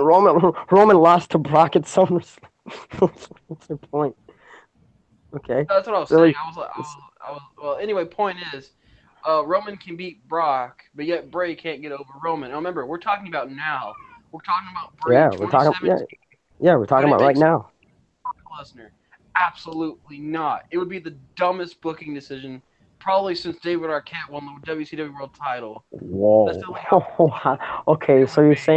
so you're saying a booking decision where you want to rejuvenate and actually build some credibility over a character who is a somewhat of a top Okay, level let me guy and ask you make this it to that question. next level, a Let me ask bad you this booking question. decision? Let me ask you That is this like the question. most idiotic thing Let me ask you ever. this question. All right, Let me guys. ask you this question. Just to be clear, okay? Terrence Hmm? didn't say right now. He said he would beat Brock Lesnar at WrestleMania. Yeah, Okay. right. Yeah, exactly. Okay, well, This my is a question story was we're how. building. Okay, going from now to WrestleMania, how would you rejuvenate Bray Wyatt? Oh, simple. You I'll have propose him that question be to you. simple. You would have him beat Finn Balor at TLC. You would have him get a few big wins at all the pay-per-views leading up to WrestleMania, including But winning the the demon, Royal Rumble. No, no, no, here, the no, demon Balor alone has beaten him okay, multiple times. That wouldn't make dude, sense for Bray to just you're all of not a even sudden. letting me. You're not even letting me speak, and you gave me the freaking Well, this is question. one by one. I'm gonna dissect these feuds. But anyway, yeah, go on to your next feud, and you're doing the same thing to me, by the way. So Dude, you gave me a question, and not even 3 seconds in. I'm just You're gonna not even- dissect these matches. But go on to your okay, next but feud. here's the thing. Hey, you asked me how to rejuvenate Bray. Okay, but, you know, hold on one sec, man. Yeah, he's got to check on Bray Wyatt's heartbeat No, meter. no, no. Here's the thing. Okay, so I would have him win every single pay per view match going forward, including winning the Royal Rumble. And the way I would book the Royal Rumble is if, let's say, he would come out at, let's say, at number 2 or an early number, eliminating a lot I of got guys, you. including This. getting in the last elimination, and let's say a Roman Reigns or a John Cena or whoever, beating a lot of Okay, top names, okay. going into. I got the perfect comeback for everything you just said. And Michael Uh Jordan huh. goes for 3, and that's the game. All right, If people are let Terrence finish, and then you can give him your Okay, rebuttal. okay. So the thing is, so you're telling me is that the thing is that what I don't understand is that you think that the worst booking decision is me trying to make a guy go to the next level and build some credibility. So apparently, building someone's credibility is the worst booking decision in the world. That's in your stupid goddamn logic, right? sorry, So I me misunderstood. because apparently you don't get logic. We always talk about trying to rebuild certain superstars and have them get that signature key moment. So if you're telling me that Bray Wyatt not winning, not getting a big win over Lesnar at WrestleMania is the worst booking decision, you're out of your freaking goddamn mind. Because we've been saying it, and trust me, we've been making jokes all we want, but we always said that Bray does need that big signature win to where he can actually build a lot of legitimacy and credibility into his character. With Braun, there's a lot of ways he can do it. Braun only lost to Brock once, but there's a lot of ways you can actually build up Braun. With Bray, he's a bit stagnant at the moment, and you want to rebuild this guy to the next level. Braun has a lot of ways to go. With Bray, this could be the biggest, ultimate thing that you can do to rejuvenate his character and make this guy the big star that you should have already done. It's all about Okay, tell me when rejuvenation you're and done, because I got a big so. question for you. There's no way you got Okay, that go ahead. question. What's your big question, son? Okay, let me get my 3-pointer rolled up. Okay, Just so make sure you as we all know, make sure you, as we you all know, hit the me and Bray basket. Wyatt shut the fuck up. Anyway, okay,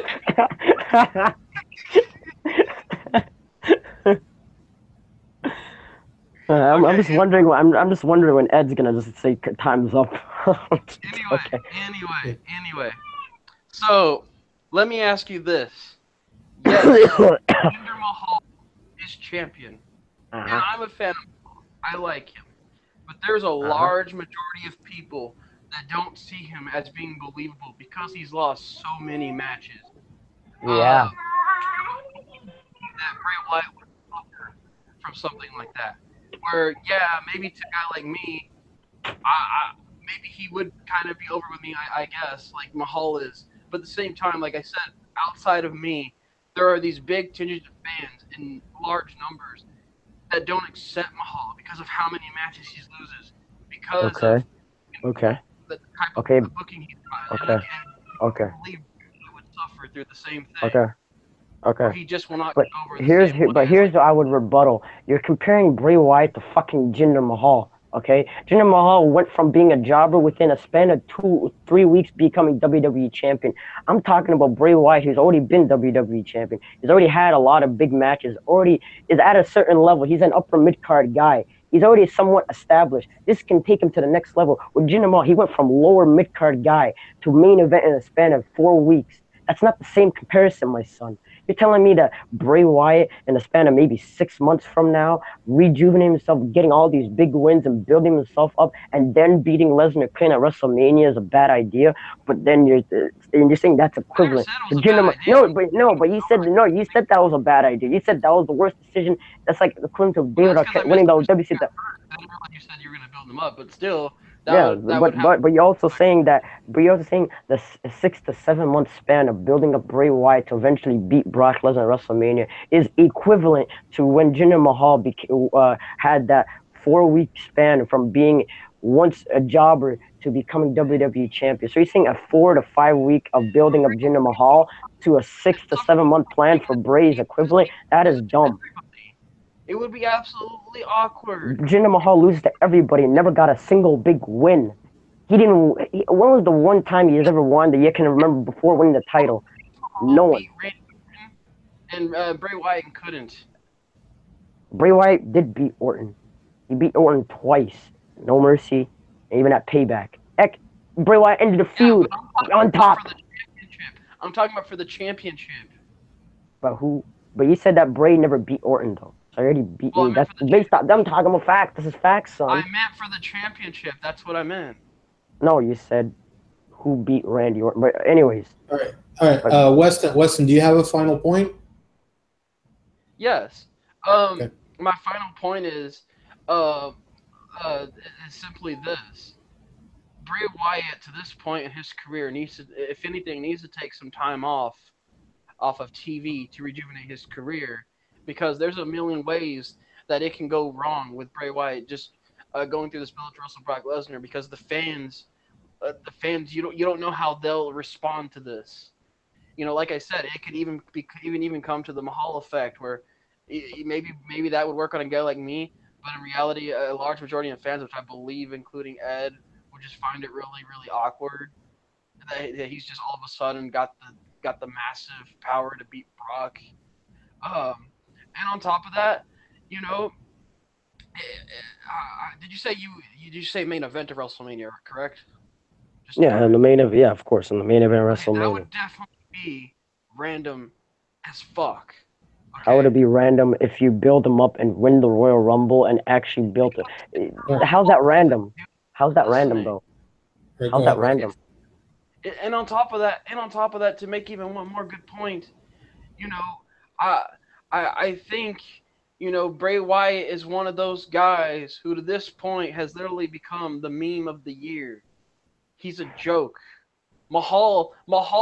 Even Mahal has a bigger win percentage than Bray Wyatt. And on Not top of that, really. the guy would Not he really. would make sense in the story. You wouldn't have to build Brock up Braun to beat Brock. The story is already there. Braun Strowman's redemption. I don't have to rebuild him for nothing. And on top of that, I know Braun Strowman is a guy that the fans want to see. They're a guy that people want to pay tickets to see. They're a guy that they want to see him beat Brock. Everything, the stars align perfectly for Braun to eventually go over on Brock and become your new Universal Champion, which fans to this point are asking for.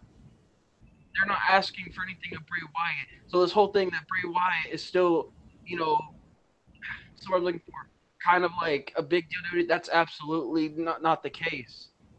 Bray Oh my. Wyatt, you're going to have to put some major investment and time in order to rebuild this character to where it Yeah, needs which to we're be. doing, Brock. which But again, you don't which know I how the fans are mentioned. going to. It could be What do the you mean Mahal how the effect. fans? What do you mean how the fans are gonna fucking react? You You know, at don't know one how point, they'll respond with Braun. You what don't do you have mean? to worry about that. What do you With mean Braun, how the you don't have to worry about if that because okay if we're using if we're using that logic, we can use that logic to Roman Reigns right now. We don't know how the fans are gonna react. That's how they thought about 2 years ago when he Roman won the Reigns is Royal Rumble, and two to different now. types of You characters know, and two but different types of here's the reactions. thing you mentioned with Bray, how the fans will not react.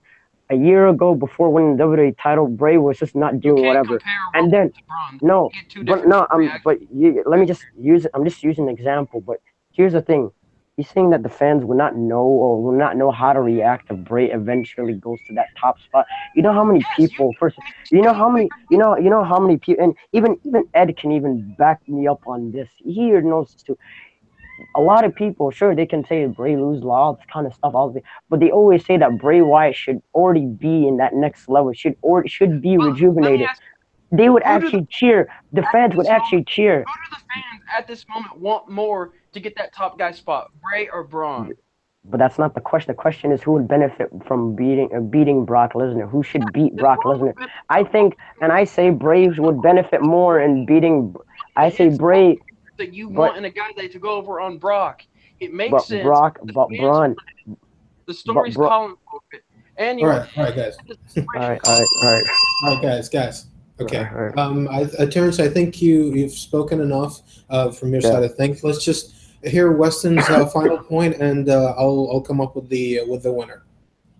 All Yeah, right, all fine. those were my final points. But if you want me to repeat again, the fans want Braun. He sells merch. He sells tickets. What merch? People like, dude. Trust me, there's a few Braun shirts out there. Just imagine how A big that few. would increase if he went Uh, over on Brock.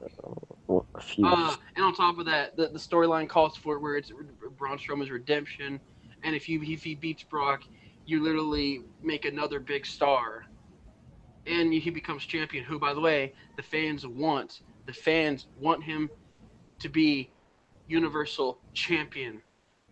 Bray Wyatt is literally damaged good to this point. Even if you did rebuild him, you don't know how the fans are going to respond Oh my god.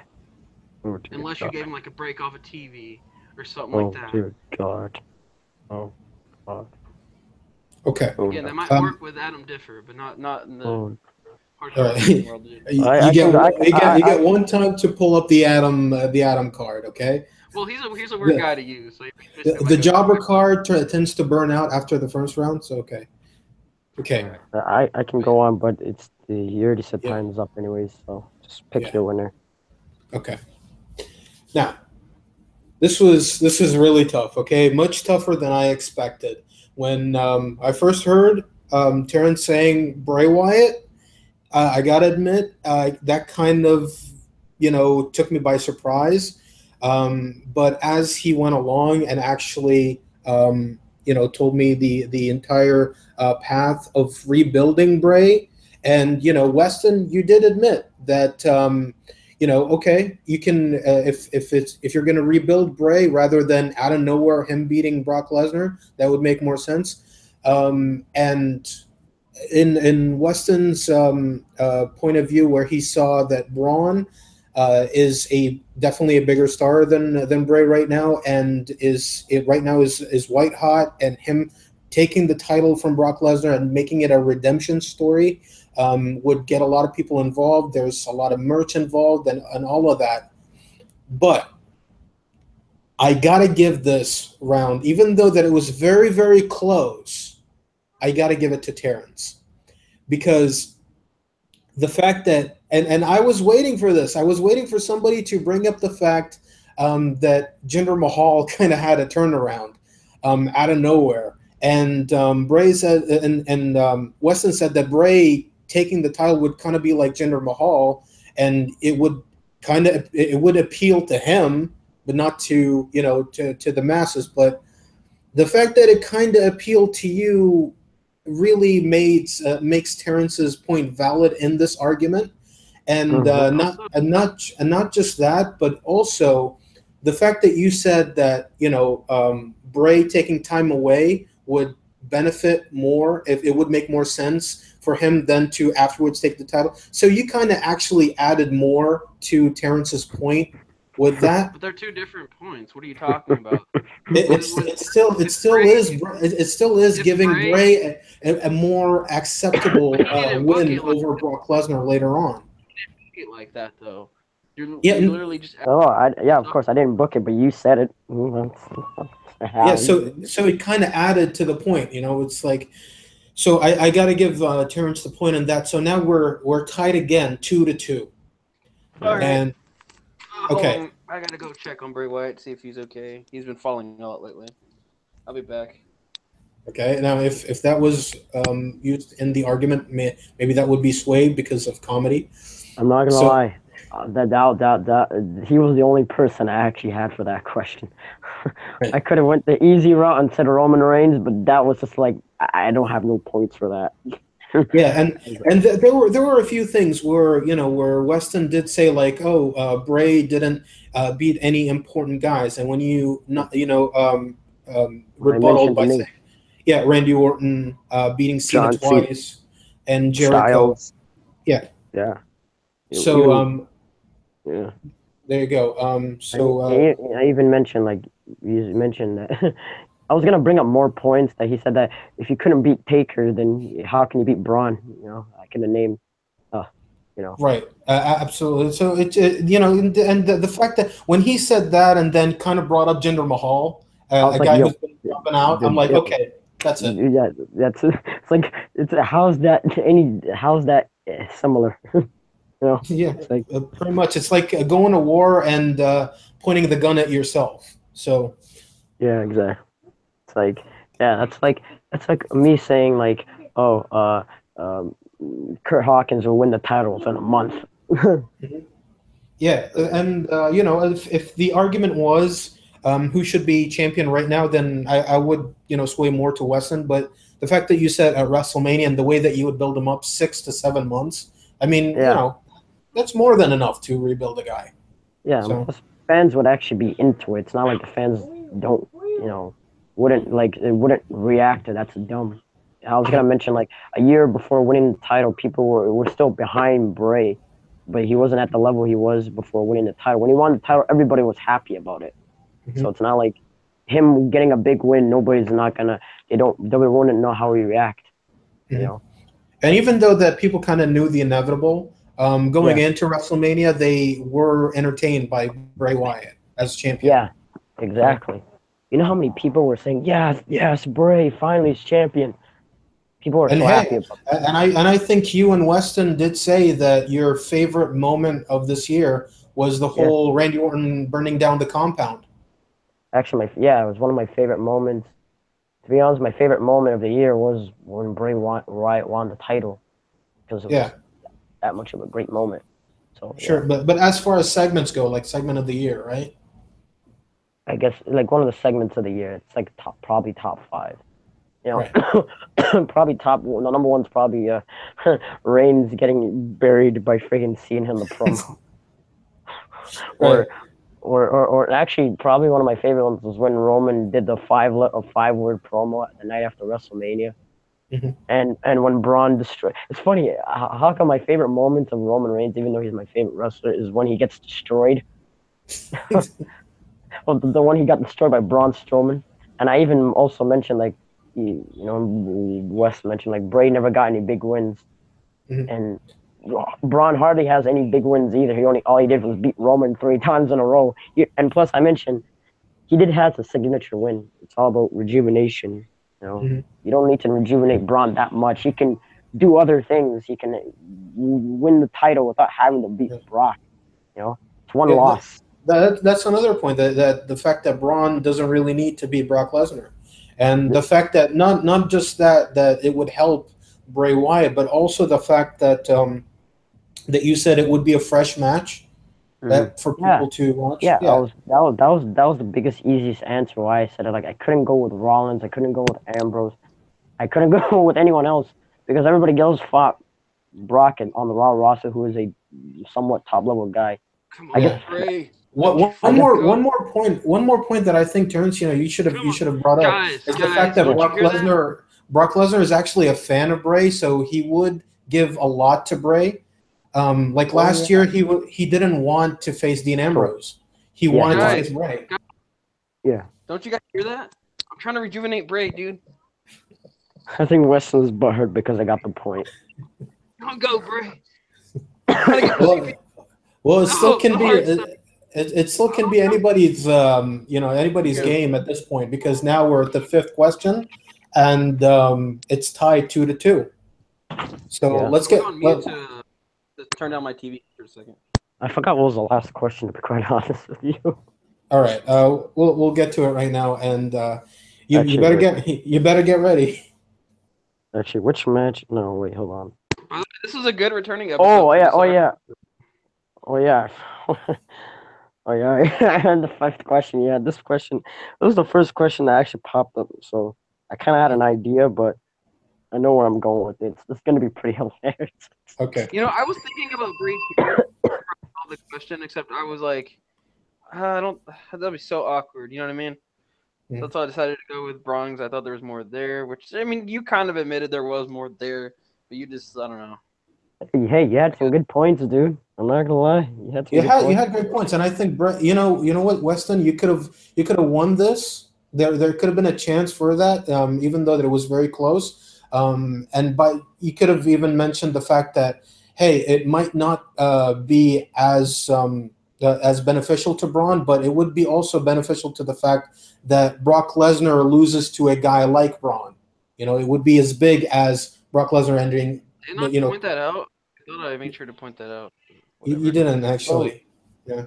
Oh, thought I did, but whatever. All pretty, right. pretty Okay. close to me. Okay, fifth question. You guys ready?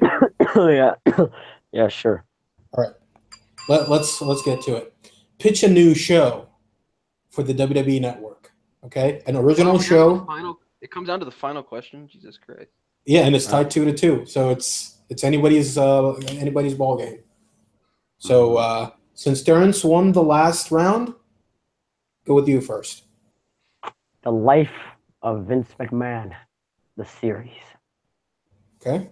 This has potential to being one of the most funniest and most intriguing show known to man. And here's why. You know, Vince McMahon is a very interesting kind of person.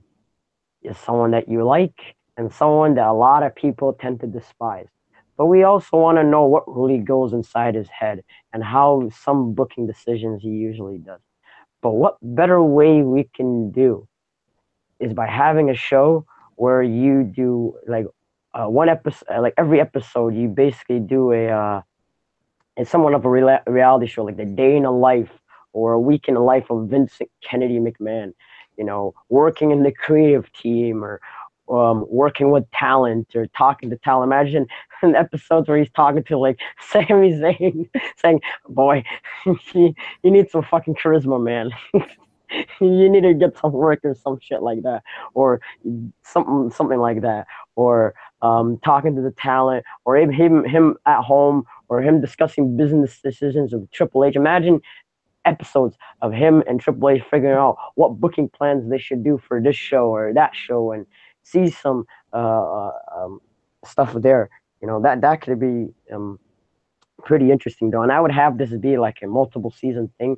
And the reason why, and you probably asked is how would this like be beneficial to the network? Well, a lot of fans, a lot of hardcore fans tend to subscribe to the network. Not all, but almost probably more than half of the hardcore audience tend to buy the WWE network. Almost everybody who's subscribed to the WWE network is a hardcore fan. And what better way to bring in the audience is by having one show where it's all about Vincent Kennedy McMahon.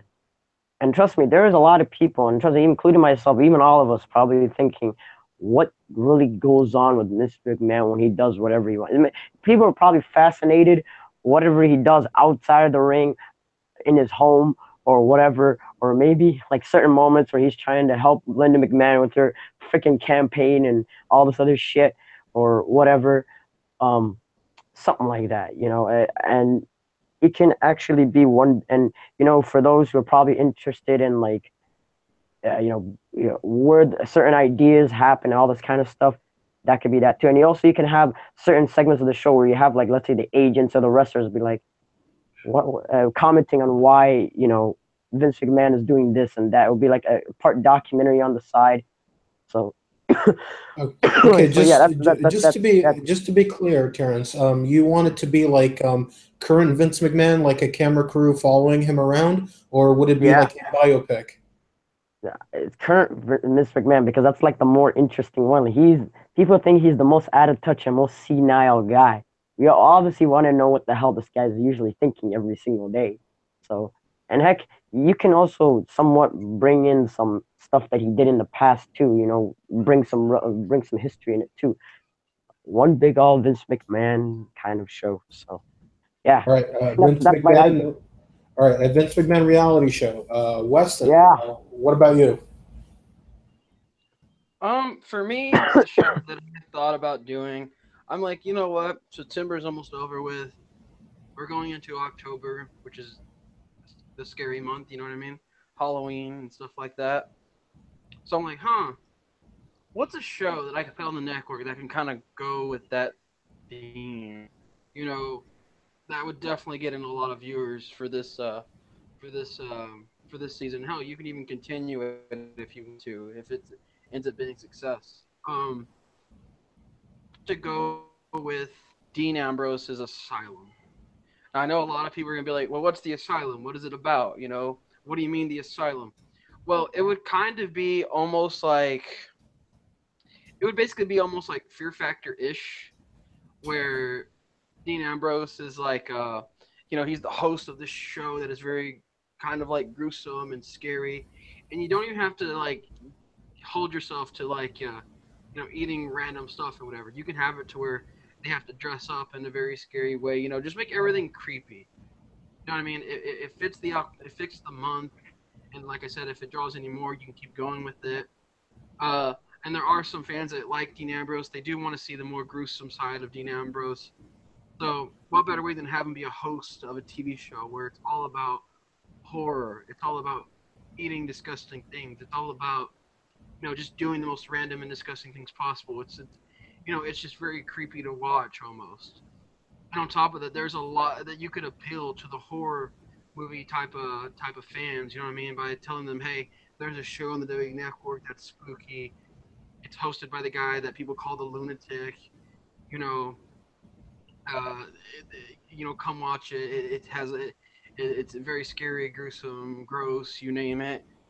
Um, and on top of that, wrestling fans already are gonna watch it because again, they're big Dean Ambrose fans, and on top of that, Dean Ambrose also appeals to the woman.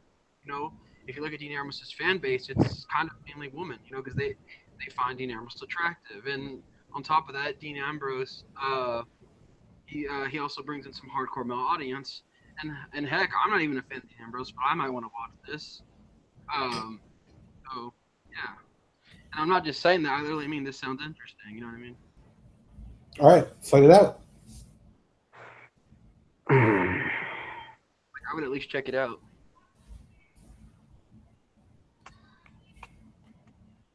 Should I go first?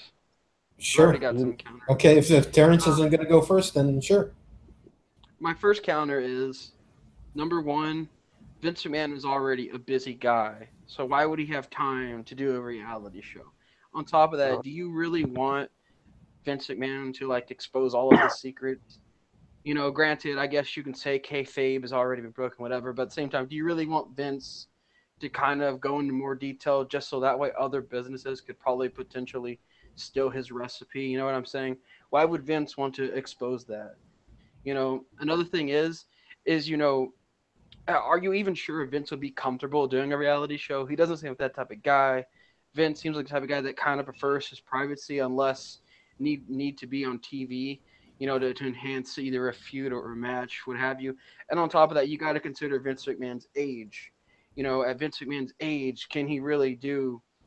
Could he really handle a crowd of people following everywhere he goes? And not only that, you know, not only that, but like you got to admit also this: Vince McMahon is the type of guy that literally like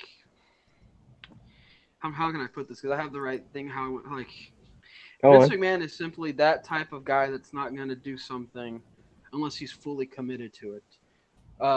Which I don't think he would be committed to the reality show that you're talking about. And on top of that, the people care about Vince McMahon's life, but they don't really care to hear about his family per se because his family's already on TV. And on top of that, if you want to see his ideas, why not just go on their Twitter or something? They're already on there. You know what I mean? So. No. First off, oh my God, you want to say no? First off, man, we're not talking about if our shows are actually ever gonna happen, right? Who knows, man?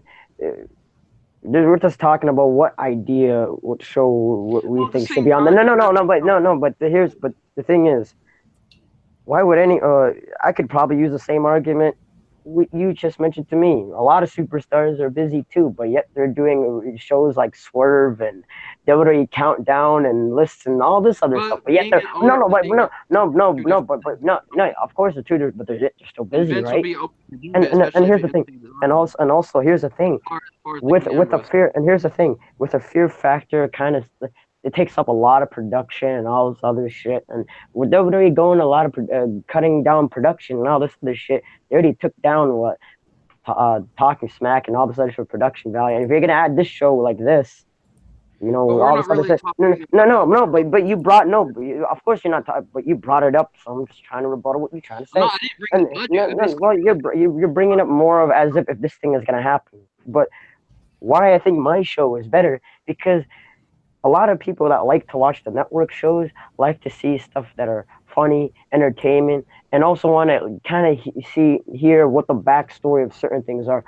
People are interested in shows like the WWE 24 special or even Table for Three because they always talk about that in the series. But trust me, there are people who are interested in that because a lot of us fans always want to know what really goes on behind the scenes. And it's not just a behind the scenes kind of thing. it's But just don't people already have a no, good no. hint what happens backstage? Just saying. That's just all rumors and stuff. But imagine you hear from the wrestlers or the people from themselves when they hear stuff from Table for Three or what's the WWE 24 and all this kind of stuff. People are hooked on by that because there's a lot of realism behind it, and it's also pretty funny too. But Vince McMahon, look at that. Who wouldn't want to see a freaking show with Vince McMahon doing all this? Sure, you thought, oh, he's old and all this other shit. Forget about that. People probably want to see the show because he's old and cranky and out of touch and all this kind of shit. They just want to see a freaking goddamn car wreck, you know? So, and in terms of your show, it's more of a Halloween kind of thing, Fear Factor kind of thing. Dean Ambrose. Yeah, yeah, no. The reason why I wouldn't say it because I don't think fans like us or even wrestling fans as a whole wants to see something very cheesy like that. I think people want to see more of what I have to bring because of who they are, like Vince McMahon, and also want to bring a bit of realism and a lot of comedy, all this kind of stuff. So, yeah. Now go I ahead, hope you son. know sometimes cheese can be a good thing. I mean, just look at Not. cheesy shows like the Power Rangers and hell, even the Kardashians to an extent. It's very cheesy.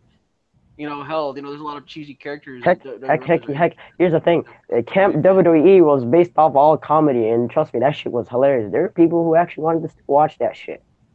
WWE Story Time. They always plug that shit. And they always talk about stories and all this kind of stuff.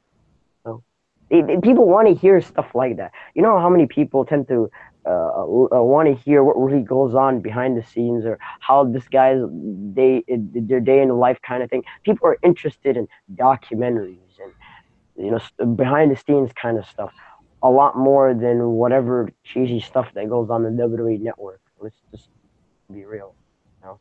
So yeah, um, I guess I No, guess my here's the thing. My show would be better, not only because sometimes the cheese is good. okay. Let me Uh, ask you, what episode? What kind of episode would it? What would one episode be?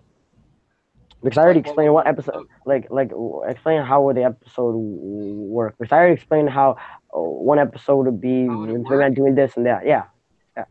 Like Um, not well, it would go to something like the effect of like a contest type of deal. Like I said, that it's like Fear Factor esque, except you're kind of going to be more flexible with what you got, and you don't have to like have what. quote unquote high budget per se. You know what I mean? Because this what I mean by Dean But if Ambrose, it's a game, what? but if it's like you said, it's like a Fear Factor esque. What is it, like a game show kind of thing? Like kind of, Kinda, yeah. It's you more or know, less like yeah. But you do need a lot of production for that.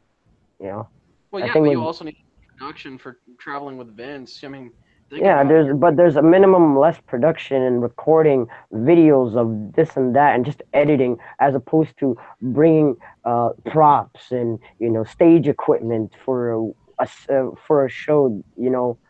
There's more production value behind that. What's more expensive?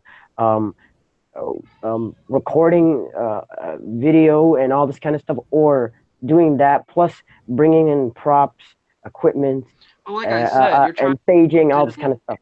Like I said, it doesn't really have to be this or No, but that. I'm Like okay. Yeah, other thing, okay. by the way, my show is a lot more flexible. So like, let's say Mm-hmm. one thing doesn't work, then they could try What would something be that one else. thing? Um, uh, I don't know. Like for example, like one of the crazy things I think Dean Ambrose will do is like here and here's another thing. Like you can even have it where Dean Ambrose has like wrestlers from time to time come on the show, and it would enhance the the want to view it. Um, yeah, and by the way, your whole thing of like budget, budget, budget. Like I said, you're not just paying to travel with Vince from arena to arena. You're paying for the airfare, the production, you're paying you're basically paying like a lot of money. That may not Yeah, seem like things, yeah, but that's a lot of money. With Dean yeah. Ambrose, you don't have to travel. You don't really have to. Like you can already have it set up, at a certain place. What, mm-hmm. It doesn't have to be all around the world. You can have it filmed at one location. But what On is top of that, but, top of that, you don't have to pay for like intense type of things. Like something as crazy as I don't know, a car going. I'm going off of like a former Fear Factor stuff. You don't have to have a car basically driving up an 18-wheeler shit like that. You can have simple type of games that people would absolutely enjoy because people love game shows. Game shows are really popular nowadays. But how would it They relate really, to a Halloween kind of thing? yeah. Like I said, this would be the perfect month. Well, next month. But obviously October here. So that Yeah. would be the perfect thing for October too to see if the ratings are good or not. You know what I mean? Hmm. It would be an absolute great start for you to start on Halloween, and then if you want to, you can continue it, or you can save it as like a Halloween special for like a once a month type of deal. You know what I mean? So in other words, you can say like if Vince is like, okay, I don't have the type of budget to be like paying for this year round, or okay, you can slice it up into seasons, or what you can do is only do it like once a month for like October and I guess a little bit of November if you want to. Also, Dean Ambrose, I feel like would make a great host. You know, he would say absolutely ridiculous stuff and all that. And on top of that, we know that Dean Ambrose has that type of TV experience with Total Divas. His wife is obviously on there, so we know he could be an entertaining host. He could be an entertaining type of guy. Uh, Well, it might even. doesn't everybody on the roster has TV experience? Well, no, 'cause there's a difference between It's like, TV let's say, experience with TV experience. no, I get it. It's listen, reality there's a television and difference. pro wrestling. I get it, but Okay, Well, no, final not just final that, but point, guys. um, and not to mention, Dean Ambrose is a lot more younger than Vince, so he can do a lot more things than him on TV that Vince could not do in his own thing. You know what I mean? it is. Um, for example, like if Dean wanted to like do one of the crazy stunts, he can. You don't necessarily have to worry about something with him. And on top, and I know you could probably bring up health. Like it's like, well, these aren't really like health inducing. They're just going to be fun for the audience to watch. Kids will be able to watch, adults will be able to watch, teenagers will be able to watch. You know, and on top of that, let's be honest. The only people that might watch the Vince McMahon special are basically hardcore fans at the end of the day. Yeah, which Um, those are the primary audience who buys the network. but you're talking about Dean Ambrose, who's a hardcore favorite. So it kind Yeah, of but you goes also full circle. brought up all these other casualties, right? Not to, and that's another thing. Dean Ambrose thing appeals to both casual and hardcore fans because the casual fans are going to latch on to the competitive and very entertaining nature of the show, while the hardcore fans are going to watch it because Dean Ambrose is on there. So if anything, you just basically set me up to destroy your own point. not really. I just Yeah, how you how did did how because you're like explain? only hardcore fans are going to cover McMahon, and you agreed with me on Where that. which I mentioned before. I mentioned that in And my beginning, which then you brought up, oh, you know, I you know, just you brought up the same point I did 10 minutes ago. and then I just, I said, well, it goes full circle, and actually even yeah, it went better full circle. because Yeah, casual fans are gonna latch on to the show due to its yeah. entertaining nature and the fact that it is what it is, and the hardcore fans are gonna watch because of Dean Ambrose. So you might even get some new WWE Network subscribers out of it. All right. Okay. Um, I think I've heard enough from from both shows. I trying to figure out like how it would go, and both shows are entertaining. Hmm. The Fear Factor, Dean Ambrose, sounds like a very fun show. I would tune in to watch it. That's for sure. And the Vince McMahon show, I would definitely check it out.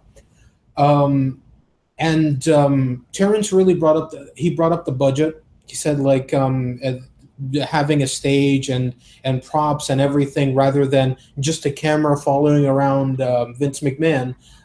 It's less strenuous.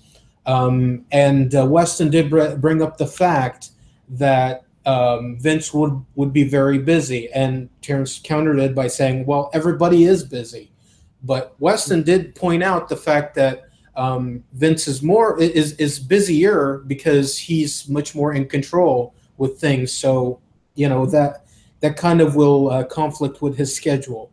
So it's kind of hard to really come up with a winner at this point because it's like reality fighting with dream, but pretty much because if this was indeed the case, how long would it go with Vince McMahon? And at the same time, the fact that Weston confined the show being just for Halloween, would it really? And he did say like this would be just a test. I mean, well, what if it fails?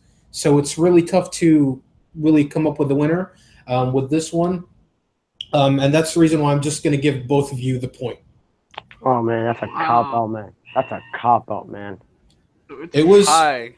it was very tough. It was very very tough, and it still is, dude. Like I can't really bring up who would really gets the point with that because there two are very different shows, and at the same time, like Weston brought up really important points and important factors that would come into your show, and you did as well with Weston's show. So it's very very neck and neck. I couldn't really come up with a winner for that. So point goes to both of you, 3-3. Now we get to the beat the clock portion. Oh, good God. Wait, I thought this was going to end in a tie. I'm like, oh my God, does that make us both world champion, or how does this go? Or I like lose by default? Wait, Ed, how much time do you even have? I'm just wondering. It's fine. I'll come up with an alibi. Just hopefully nobody's watching this. Okay, beat the clock portion. Okay. You guys know how this goes. Each one gets a 30-second. You get 30 seconds to get a pick, and then you get 20 seconds to rebuttal each point. Okay, so whoever says the answer first, they would go first, and then we'll go from there. All right? You guys got that? So basically, you're gonna give us a question. And then the first one to basically have in detail what they think of that. He'll give us a question, give us two answers. Whoever picks the one first will get that, and then you have time to. Okay, so like we did last Desire Wrestling. Yeah, it's the speed. Yeah, it's the speed round. Yeah, pretty much. Yeah. Okay. But he called it beat the clock. That's copyright infringement. It's a beat the clock portion. So I added another word. That's pretty gay. Okay. Well, you're a part of it, so how gay are you? Okay. So the first question is of the beat the clock portion. Beat the clock portion. I just come with the club to party. Okay. Yeah. So right now, this question doesn't really have a multiple choice, so you can come up with any answer that you want. What's the best? Well, okay, it's 30 seconds. Okay, 30 seconds to as an opening statement, and then 20 seconds for rebuttals. All right. Okay, cool. All right. What's the best WWE produced movie? Oh, good God. I'm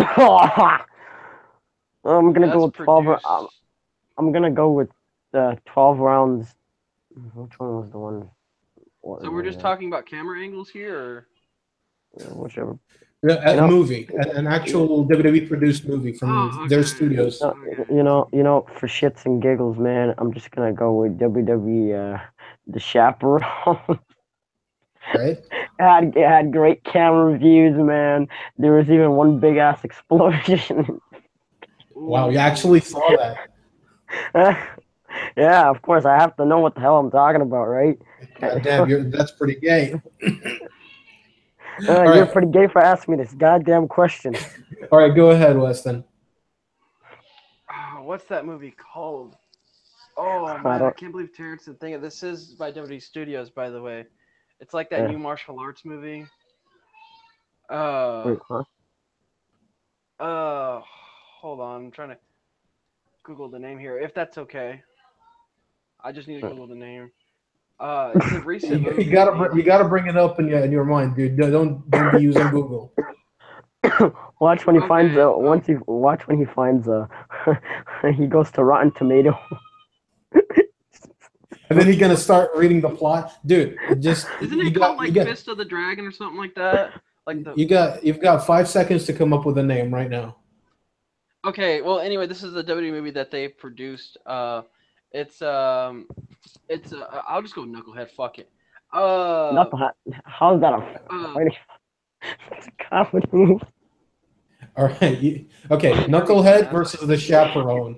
Battle of two giants in cinema. Go ahead, Terrence. Okay. Oh, There was a bus. There was kids. Triple H is a badass. There was explosions. Like chasing. Action pack. The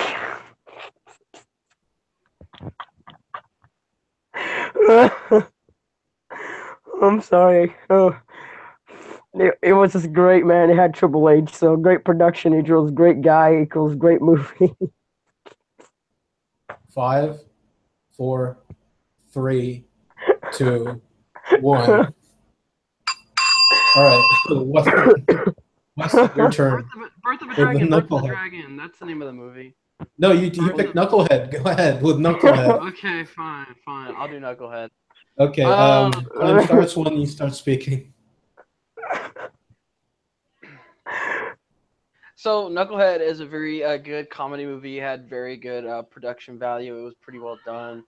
I even had some of my family members watch with me. They enjoyed it, so it goes to show it does appeal to more than just wrestling fans who are curious about how good the movie is. Another thing is that Big Show's an incredible actor, and I would say he does an on par, if not better, acting job than Triple H in that, and he had a better 5, supporting cast. 4. And the story was well done and made people laugh. All right, thumbs up. Now it's time for Terrence to rebuttal. 20 seconds on the clock. My mom called me. Yeah, All right, your mom's calling you to watch The Chaperone, man, the greatest movie ever made. Just go to commercial. Okay. Good God, Andrew, what kind of question? Oh, dude, I was laughing my ass off while I was writing that. I'm like, did you guys even see a WWE movie? I did. I've seen several of them. I'm not gonna lie. I was gonna actually choose. All right, sorry, it was nothing. It was BS. Go ahead. Okay, Terrence, 20 seconds on the clock. Oh man, this was the greatest PG movie ever made. It had a story. Triple H was like convict who chaperoned for a school field trip. Big Show just wanted to become a boxer, which he ended up being a failed boxer in 07. So what a way to bury him. 5, Triple H 4, was great. 2, 1. Okay, time's up. Okay, that Weston, was freaking annoying as hell, man. go ahead. Weston, stop looking up Wikipedia. So I'm not. So as we know, the movie was very funny. I think the story was well told with like Big Show basically being. You got it from Yahoo Answers, bro. No, I haven't. Stop interrupting me. I get extra 2 seconds at least. Anyway, so I didn't interrupt him, but anyway, it was a pretty well story with him being like the underdog. That was kind of like a sweetheart. Didn't want to harm anybody, and then he basically goes on an adventure to basically not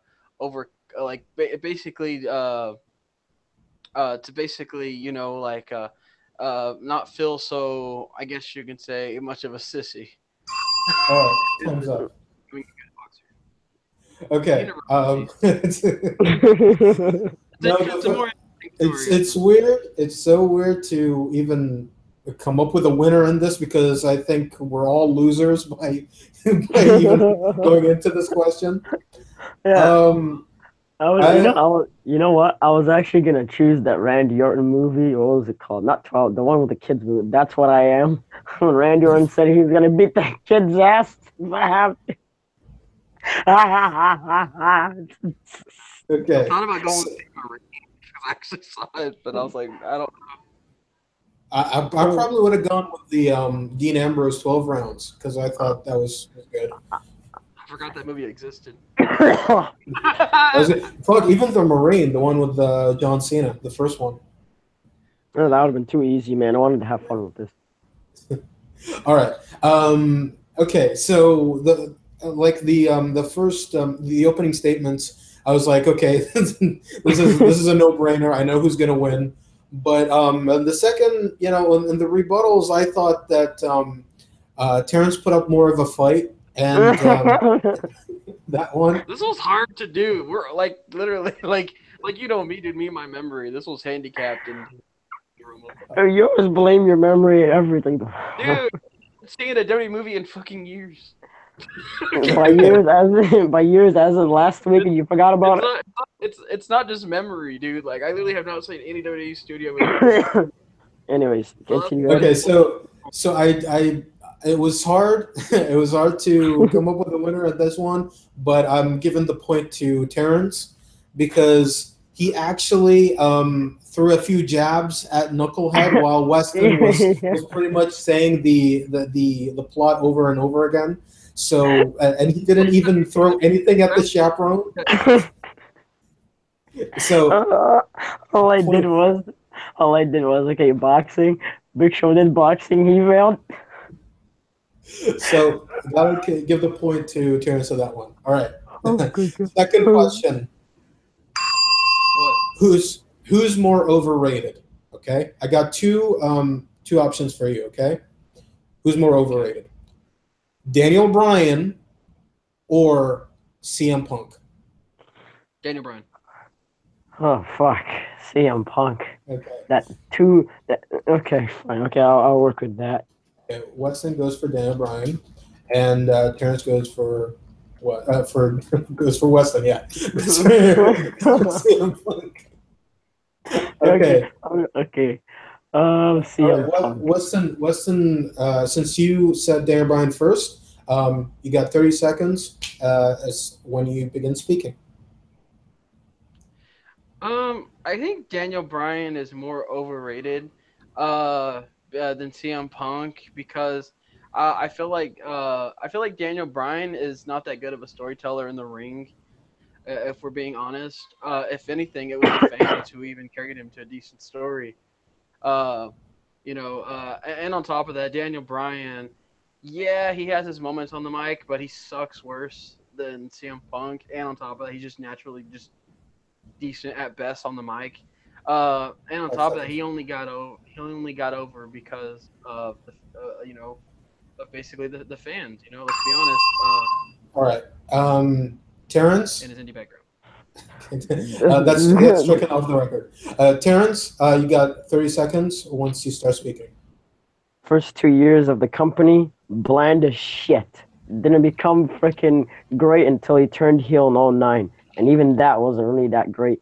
CM Punk did not become the star that he was until he started shooting on the company. If it gets to the point where you have to shoot on the freaking company to get over, how does that really make you that freaking great? Daniel Bryan actually got over as on his own and with the fans and all this kind of stuff. CM Punk had to literally bury Vince McMahon's. Yeah, that's basically it. All right, Weston, rebuttal time. So you brought up the fact that that he had to get over because of Vince McMahon. Well, does that mean you also think Stone Cold's a little overrated because he actually used Vince McMahon to get over as well? Yeah, Vince. He interrupted me again. What the fuck? All right, five extra seconds for Weston. Go ahead. All right, but anyway, so yeah, not only that, but at the same time, you say CM. On top of that, I would say CM Punk is more over than Daniel Bryan. Because still to this day he's loved Daniel Bryan other than his hit or miss with the fans. Granted, he's SmackDown GM, but CM Punk is more mainstream. And on top of that, Daniel Bryan literally not only had to use Vince McMahon, but he had to use the Breakfast Club to get over. Unlike CM Punk, who pretty much got over naturally, especially with the Straight Society and stuff like that. All right, Terrence, go ahead. Daniel Bryan got more over more naturally to the point where the whole yes thing, to the point where they had to change the WrestleMania main event because of him. CM Punk literally had to shit on Vince McMahon to get himself to become who he is today. And you mentioned Stone Cold Steve Austin. Stone Cold Steve Austin, all he did was kick the shit out of Vince McMahon in the storyline. CM Punk literally. All right. Now, this was a dumb question, man. You suck.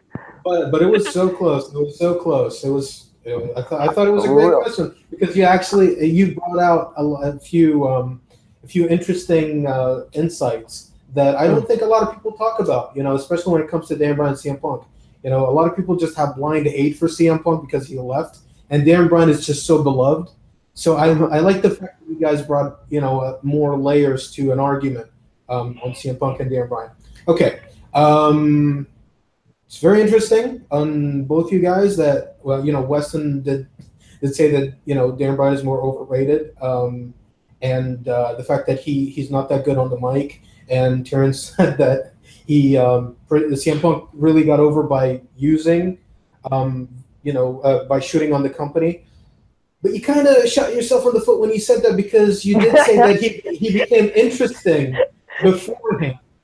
I said he became irrelevant of the first 3 years, and then when he turned heel, he became somewhat okay, but he still wasn't to the level he was until he started shooting on the company. But he still was interesting afterwards, and then and the fact that Weston brought out the fact that you're saying Stone Cold, the fact that he.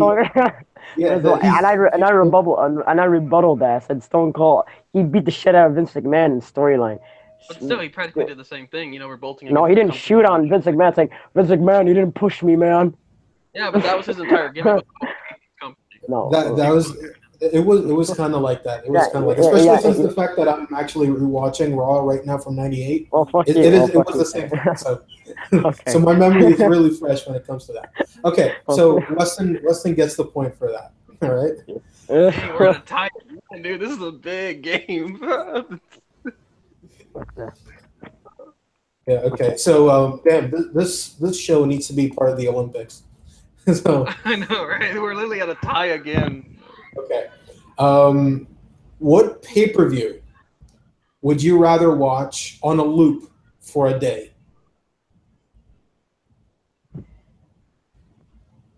WrestleMania 30. Wait, what did you say? What pay-per-view would you rather watch on a loop for an entire day? WrestleMania 21. Okay. Actually, not 21. Not 21. 22. You said 21, dude. Fuck. Okay. Whatever. I'll work with that. Yeah. Okay. So since Weston said WrestleMania 30 first, go ahead. Well, from literally start to finish, it was a very good show. I had a very good opener. There was a story told throughout the whole entire pay-per-view with Daniel Bryan, basically going into Triple H and winning in the main event of WrestleMania. And on top of this is the same pay-per-view where the streak ended, which was a huge moment in WWE history. And on top of that, the women's match was really too bad. It made sense. And then also the women's match would go on to basically help solidify Paige as a big deal. Not only that, you had John Cena against Bray Wyatt, which is the first major pay-per-view that Bray Wyatt had that basically solidified him as kind of like a big deal at the time. Then you had Cesaro, who won. All right. Okay, time's up. Terrence, your turn. I'll put it simple and short and sweet. What makes it so great was because it had a lot of great matches and became the beginning of the era of John Cena and Batista. And that's basically about it. Yeah, that's all I got to say. Wow, not using your entire time limit. Okay, Weston, rebuttal. Well, first off, at least my show had more layers to it, and it definitely was more entertaining. After all, the question was which WrestleMania would you rather watch on loop, not what WrestleMania solidified 2 stars. And there's an entire story built around this, and you can watch it in loop because the number one, the story with Daniel Bryan, and also the streak being broken just keeps you very interested, and you can watch it on loop. All right. Wow, Weston's just going like a roadrunner. This really needs to be a part of the Olympics. I'm talking like an auctioneer for the first time in my life. Pretty much, dude. It's like, damn. Yeah, we got $30 going once, going twice. Sold to the man in Dubai. It sounds like you're losing weight just by talking. Just that fast. So, okay, Terrence, you got 20 seconds to rebuttal. WrestleMania 21, you had great matches. Rey Mysterio versus Eddie Guerrero, the first ever Money in the Bank ladder match. There's Shawn Michaels versus Kurt Angle. Undertaker versus Randy Orton. John Cena winning the world title. Big Show versus Hakeem Bone. Okay. Especially with the with the final match that you just said, you kind of buried yourself. Yeah, even Terrence, he was like, damn it. Got to give the point to Weston because not only did he have a better argument, but the fact that he actually threw jabs at WrestleMania 21 and said that there are matches that are better than 2 stars. You're better than Then, 2 stars. yeah. Nobody. First, oh fuck, shit. I was gonna make a rebuttal to the fact that this guy mentioned Paige winning it. I'm like, when did Paige show? Yeah. Fuck you, Plus, man. pretty much your entire first argument was, this is the big breakout between Batista and John Cena. And it's like, okay, but this is about which hero is more interesting. How about who solidified who the most? No, which pay-per-view you watch on loop? What would you want to see? Daniel Bryan, the Miracle Kid, or Batista finally chopped with Triple H? See, that's a moment, man. No, the Miracle Kid. No, this is a very close race, dude. No. First of all, why would you want to watch the streak ending in loop? The fuck. That would be just depressing as fuck. Like that could have been part of your argument, where it's like if you want to go emo for an entire day. Yeah. Hey, that's my argument. Should have said it. Sorry about that, guy. Anyway, I'm back. Sweet. I got for the first time, dude. Yeah, Weston is right now in the lead, 6-5. Okay, now back and forth, dude. Watch us come down literally to the part 2. Like this is gonna be like a Cesaro and Sheamus best out of 7 falls. Okay, so it's the fourth question and the beat the clock portion. If Weston gets this, he wins the game. But if Terrence wins this round, then he gets the tie. Okay, so you guys ready? Yeah, sure. Whatever. What's the point? Great. Don't lose hope. Okay. I'm not losing hope. I'm literally bleeding. But okay. Are you getting a nosebleed? No. Dude, I said that's the enhanced Dean Ambrose's feud, dude, not yours. No, for some reason, I don't know what the hell. Fuck. Okay, whatever. Okay. You pretty much scratched and reopened a scar, I guess. I guess I didn't even notice that until why the hell the floor is dripping with blood. I'm like, the fuck. It's okay. Yeah. Just call your cut Bray Wyatt. It'll go away. Okay. Yeah. After 3 feuds. All right, guys. So fourth question. Okay. In other words, I literally beaten the crap out of Terrence to the point where I made him bleed. That's pretty much what's happening. Yeah. Yeah. See, we have more psychology and storytelling than any indie match, and this is a freaking debate. I'm bleeding. Weston's getting exhausted. Damn. Okay. Fourth question. Who would benefit more with a character change? Are we talking about wrestlers who already have character, or any wrestler is currently part of any roster? Roman Reigns goes heel, becomes the biggest corporate manager. Terrence, slow down. You just said Roman Reigns. Okay, now Weston, it's your turn. I'm gonna go with Bray Wyatt. Fuck you, man. God damn it. Okay. Bray Wyatt is getting more over on this show than on the main roster. What the fuck? Hey.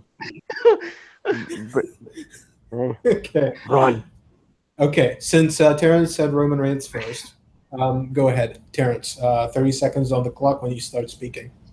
This guy can beat Roman Reigns. Needs a character change by turning him heel. The crowd is already booing this guy every single goddamn week. If this guy were to continue the whatever the fuck he's doing right now, but intensify it by 10 and go as a heel, he would become the #1 heel of the company. That's all I gotta say. Yeah. Okay. All right, you're not going to use your entire time with it. Fine. Kind of bit your ass of the last one, but okay, Weston, go ahead. That was out of stupidity. Now I'm being serious. Right. Give me just a second to warm up that auctioneer type of talking. Rev up that engine. Yeah, exactly. All right, so anyway, yeah, here we go. Bray Wyatt as a heel has been a complete failure because he's not getting over he's not solidified. He's not solidified really as a big time player. Turning him face would definitely make him relevant with fans. On top of that, you'd have more matches with Bray Wyatt, and on top of that, I think you really get over as a major face. After all, fans have been saying they want to turn face for a while now with the whole going against the Authority type of deal. And also, Roman Reigns is kind of already, solidified as what he is, which is the next John Cena. And Bray Wyatt still needs Right.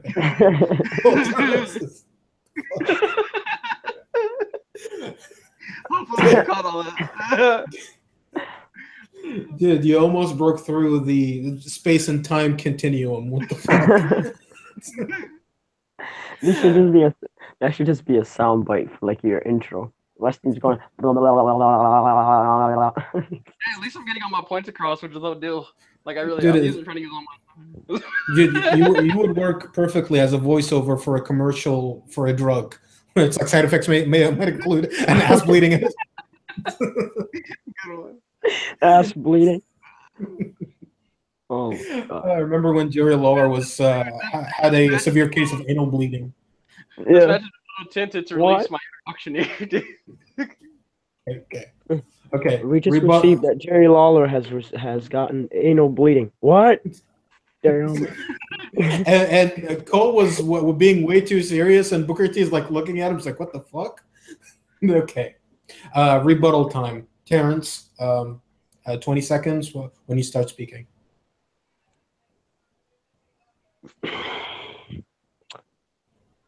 Choking. Sorry. Boy.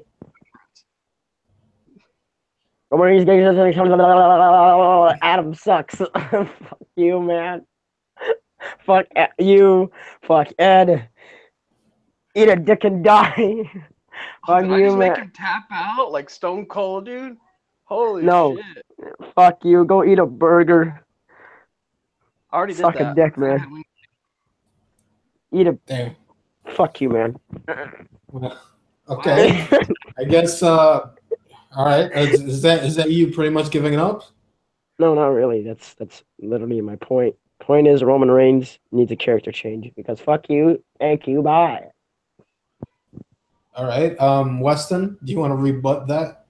Well, pretty much all I got to say is that Roman Reigns to the 540 which is next John Cena 2.0, which is exactly what everybody wants him to be, including fans view him as that. So it would and also, that's pretty much all I got to say because he didn't really say anything else. And also, I got to say that Bray Wyatt obviously needs more character change because he's Bray Wyatt at this point. He's a joke. And also, Roman Reigns, yeah. All right. I swear these speed rounds are just killing Weston. I think he lost like freaking 15 pounds after this. Pretty much, Man, yeah. Really Okay.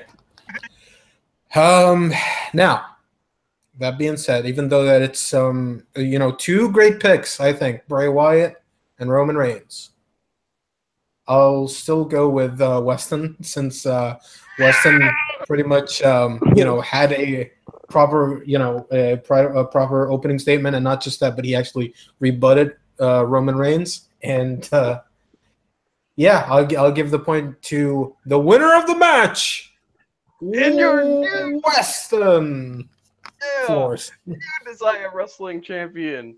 Well, no, he said you're the winner of the match, not the champion. He just said winner of the match. But I beat the champion. I pinned him.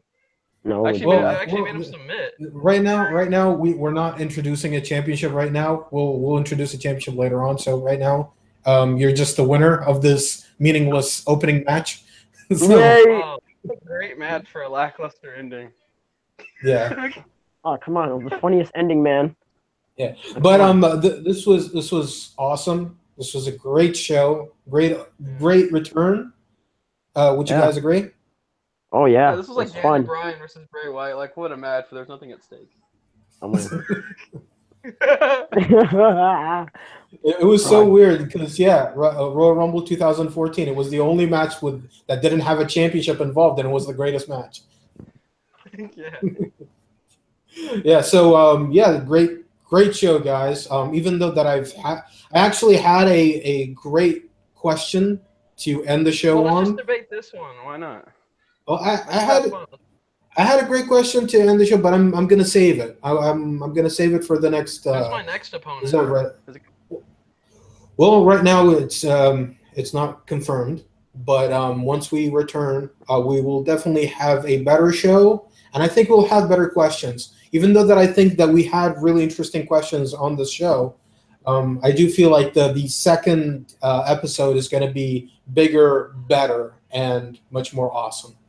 So I'm really looking forward to that, guys. And hey, for those of you, hey, I even forgot that we have people watching this. So this is how much fun we actually had, right?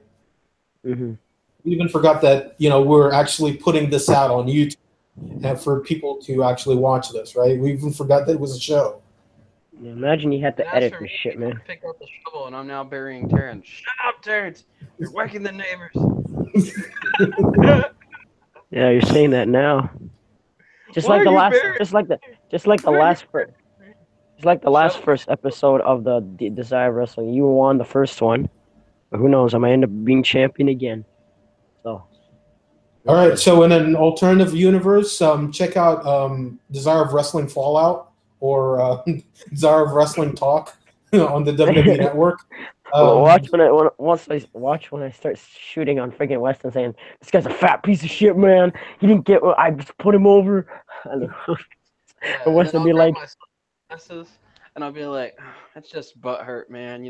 All these wrestlers be butt hurt just because they lost clean, man. He's talking about he's being held back and shit.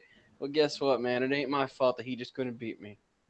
all right, so you guys got anything to plug before we end yeah, this? subscribe to the Wrestling Express because if you don't, you gotta follow or swallow.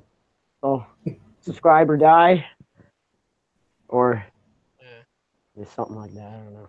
Oh, All right, what sorry, you about you, actually meant Weston? something to plug. Oh, sorry, you actually meant something to plug. Never mind, I got my butt plug out for no reason. No, no, I don't really That's own pretty one. That gay. was just I don't really own one. But anyway, yeah. Goes So without saying, a butt plug being go follow me. gay.